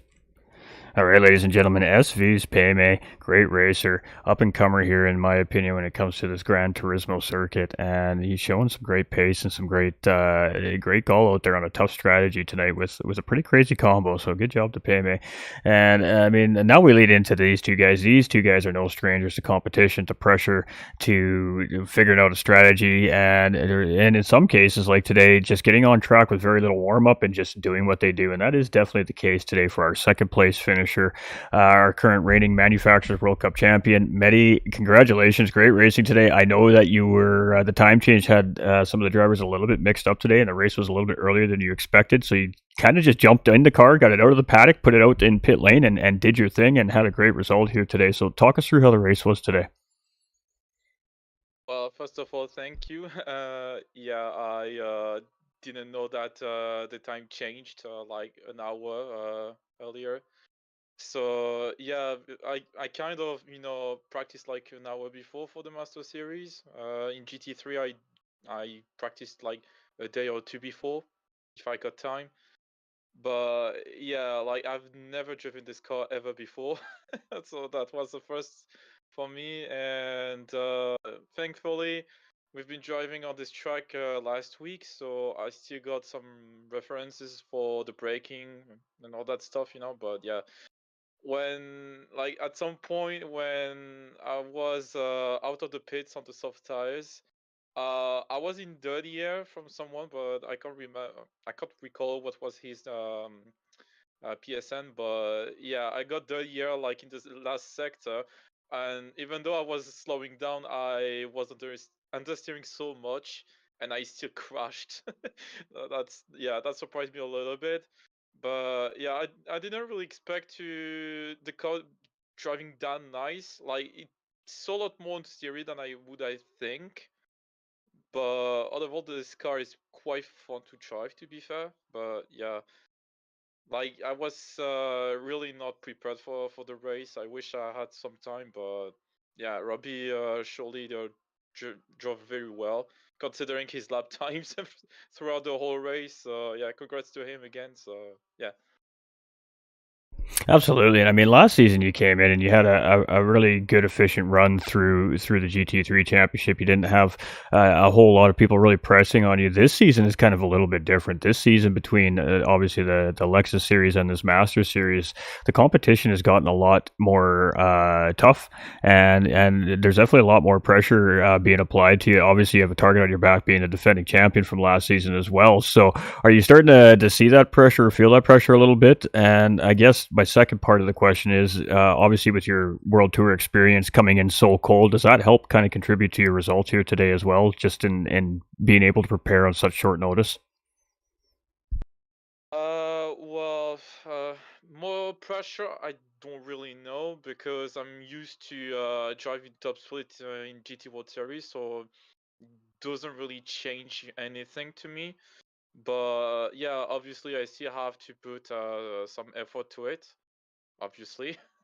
And yeah, so I don't really feel much of a pressure. Also, it's a lot of slipstream races, to be fair, from from what you can see on the calendar. But so it's making the work quite a lot harder. So yeah, but then to the second part of your question, yeah, I guess from doing water, I can handle pressure better because yeah, before like I obviously as everyone else, it's a bit scary, driving with the fastest drivers in the world. But after you done like the first world tour, the second one, the third one, and the fourth one, uh, like you, how can I say that? I'm basically just trying to enjoy rather pressuring myself, because I know that if just think if I'm into my home and just driving with fun, I can drive very well instead of letting the pressure getting on me and then do stupid mistakes, so yeah. Absolutely, and I mean, there's some great insight from one of our top competitors here in Gran Turismo 7 for the viewers at home. And always fun to watch you guys race at this top level. And it's fun to see the community really competing, probably at a higher level than maybe they've ever pushed themselves to try and of course keep up with you guys and compare with you guys. And it's really provided for some great racing this season. And I really can't wait to see what the second half of the season is going to bring. But all the way from France here tonight, ladies and gentlemen. So big round of applause for Mehdi here, taking some time to talk with us. I know it's very late there, so I guess anything you want to add to the race here today, and any shout outs or thank yous you'd like to add. Well, first of all, thank you for live streaming, commentating the both championships. I watched live streams, after the race. I mean, not right after because it's late. Usually end up at 1 a.m. for me, but now it's midnight. But still, so when I've got time, I watch it back and I quite enjoy it. So thank you again.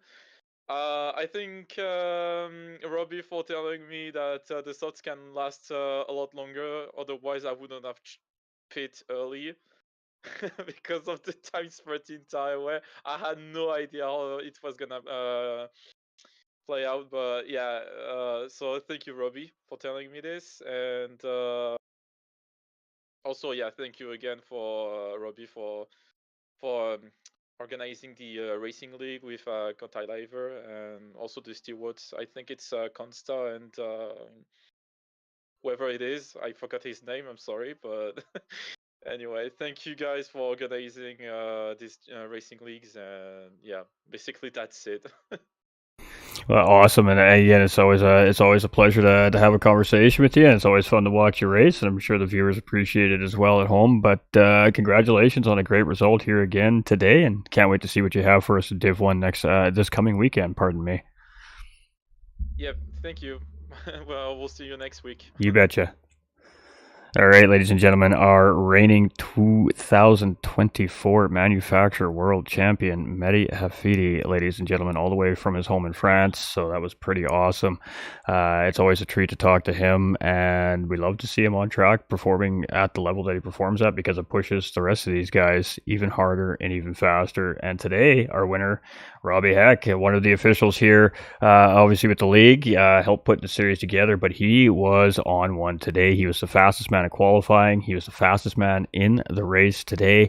He was on a very alternate pit strategy compared to our third and second place finishers. And at the end of the day, that strategy paid off for him with a very comfortable gap and a race win. So congratulations on that. Everything you were hoping for here today, strategy worked out and everything as you planned it?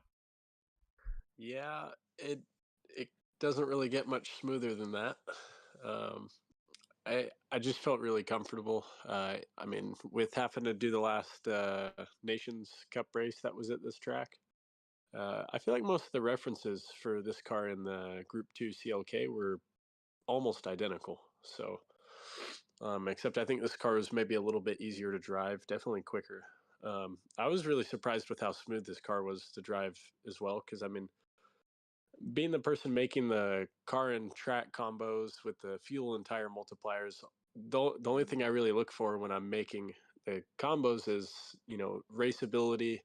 Um, especially in the dirty air with Group One, it's really hard to find a car that is super like like drivable in dirty air. And I felt like this car was definitely the best Group One car for dirty air.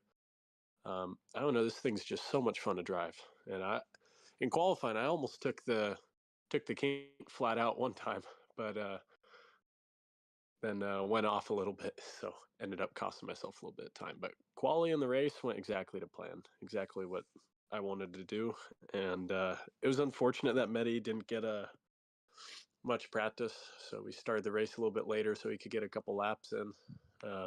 Yeah, it was. I completely forgot that the time was changing.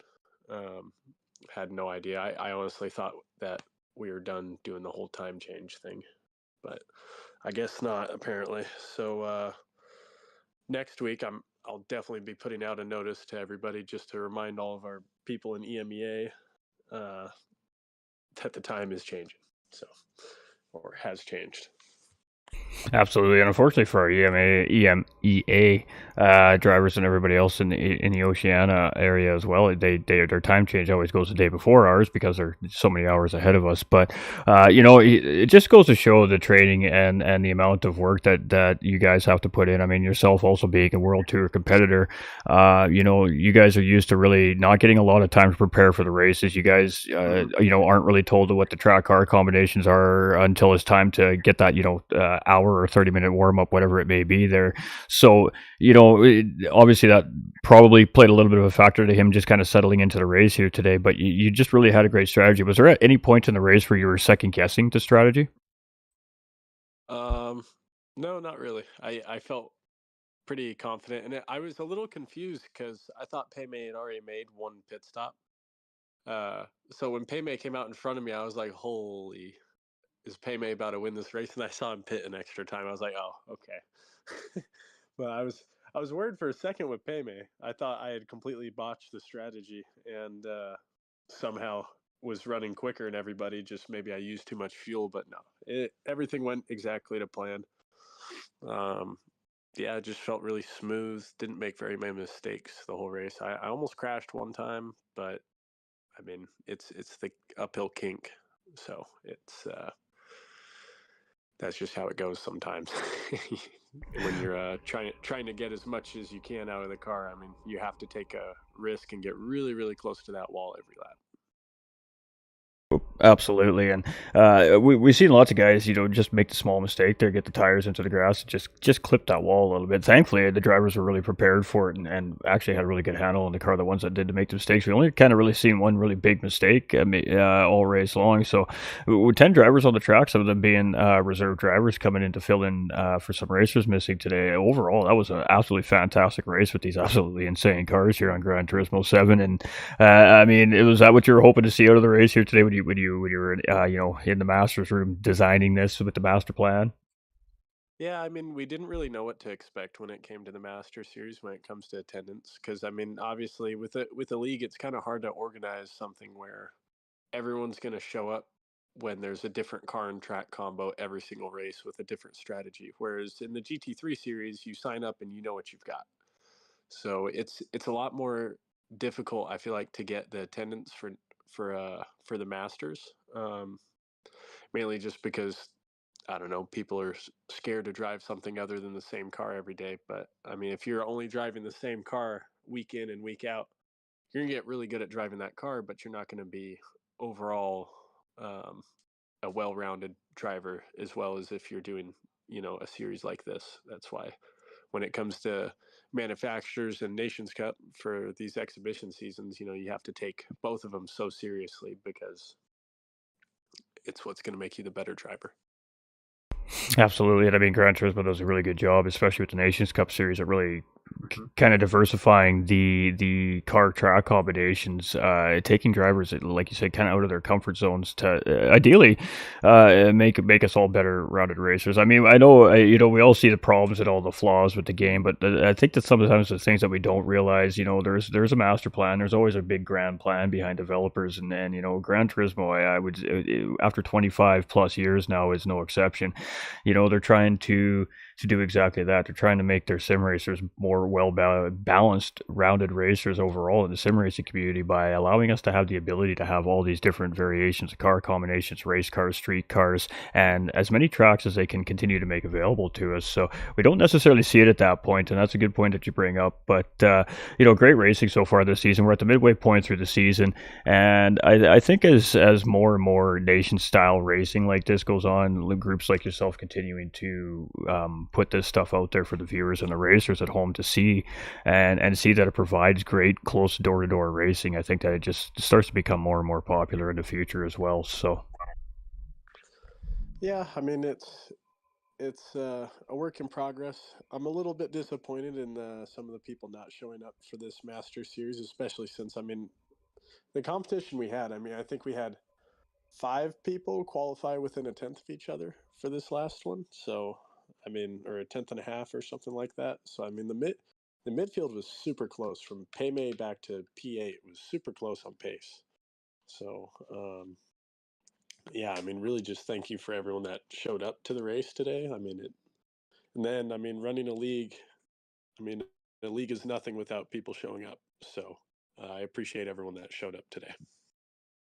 absolutely, and I mean it has not taken away from the fact that the action on track has been absolutely intense. I mean we're 6 weeks into racing between the two series here now, and at almost every single race we have battles right to the checkered flag for podiums. We have photo finishes. I mean the series itself, the competition itself, is very close. It's very tight, and it's providing for really great racing action, I think, for the viewers at home. So with that being said, I'd like to thank you for the opportunity to bring the great action out to everybody so they can see what's going on here behind the community sim racing community scenes.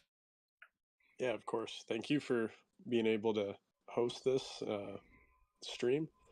I mean, even with the recent technical difficulties, I mean, it is what it is. That's life, and it all happens. And thank you for still doing it.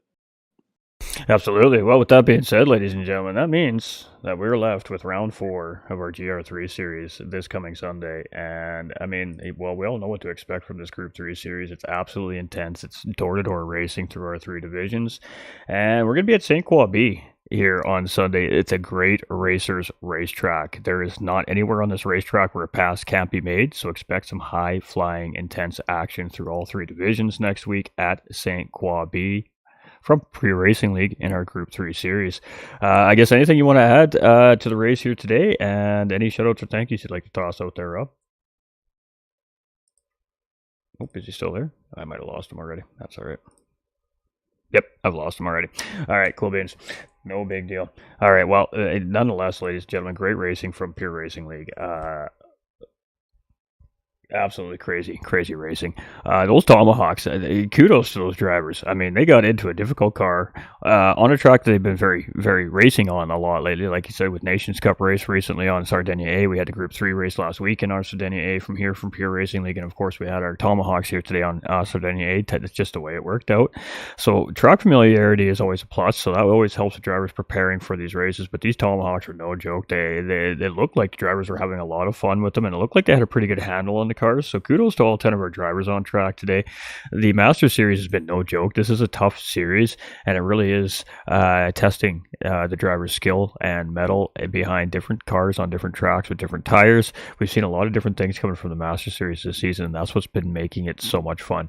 But with that being said, I wasn't joking when I said this, ladies and gentlemen. We have had 6 weeks of racing. Now, keeping in mind with that 6 weeks of racing, the Group 3 series is 3 divisions that we do live every other Sunday. So in the 6 weeks, we have had 12 races. In those 12 races, we have had battles for the podium right down to the checkered flag, and we have had photo finishes in every single one of our 12 races this season. There's 12 races left. I don't know what else to say, but drivers, guys are killing it out there. These guys are here to compete. They're here to race, and they're here to have fun.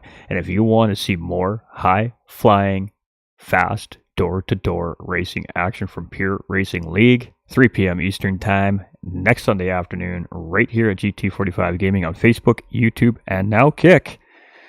And you won't miss one moment of the blazing fast Group 3 Lexus RCF racing action that these amazing drivers are going to bring to your screens. Refresh those beverages, get the pantries stocked up, because we are in for a banger next weekend, ladies and gentlemen, at St. Croix B. We're heading to France. We're heading to the home country of our current Manufacturers World Champion, our current Division 1 points leader.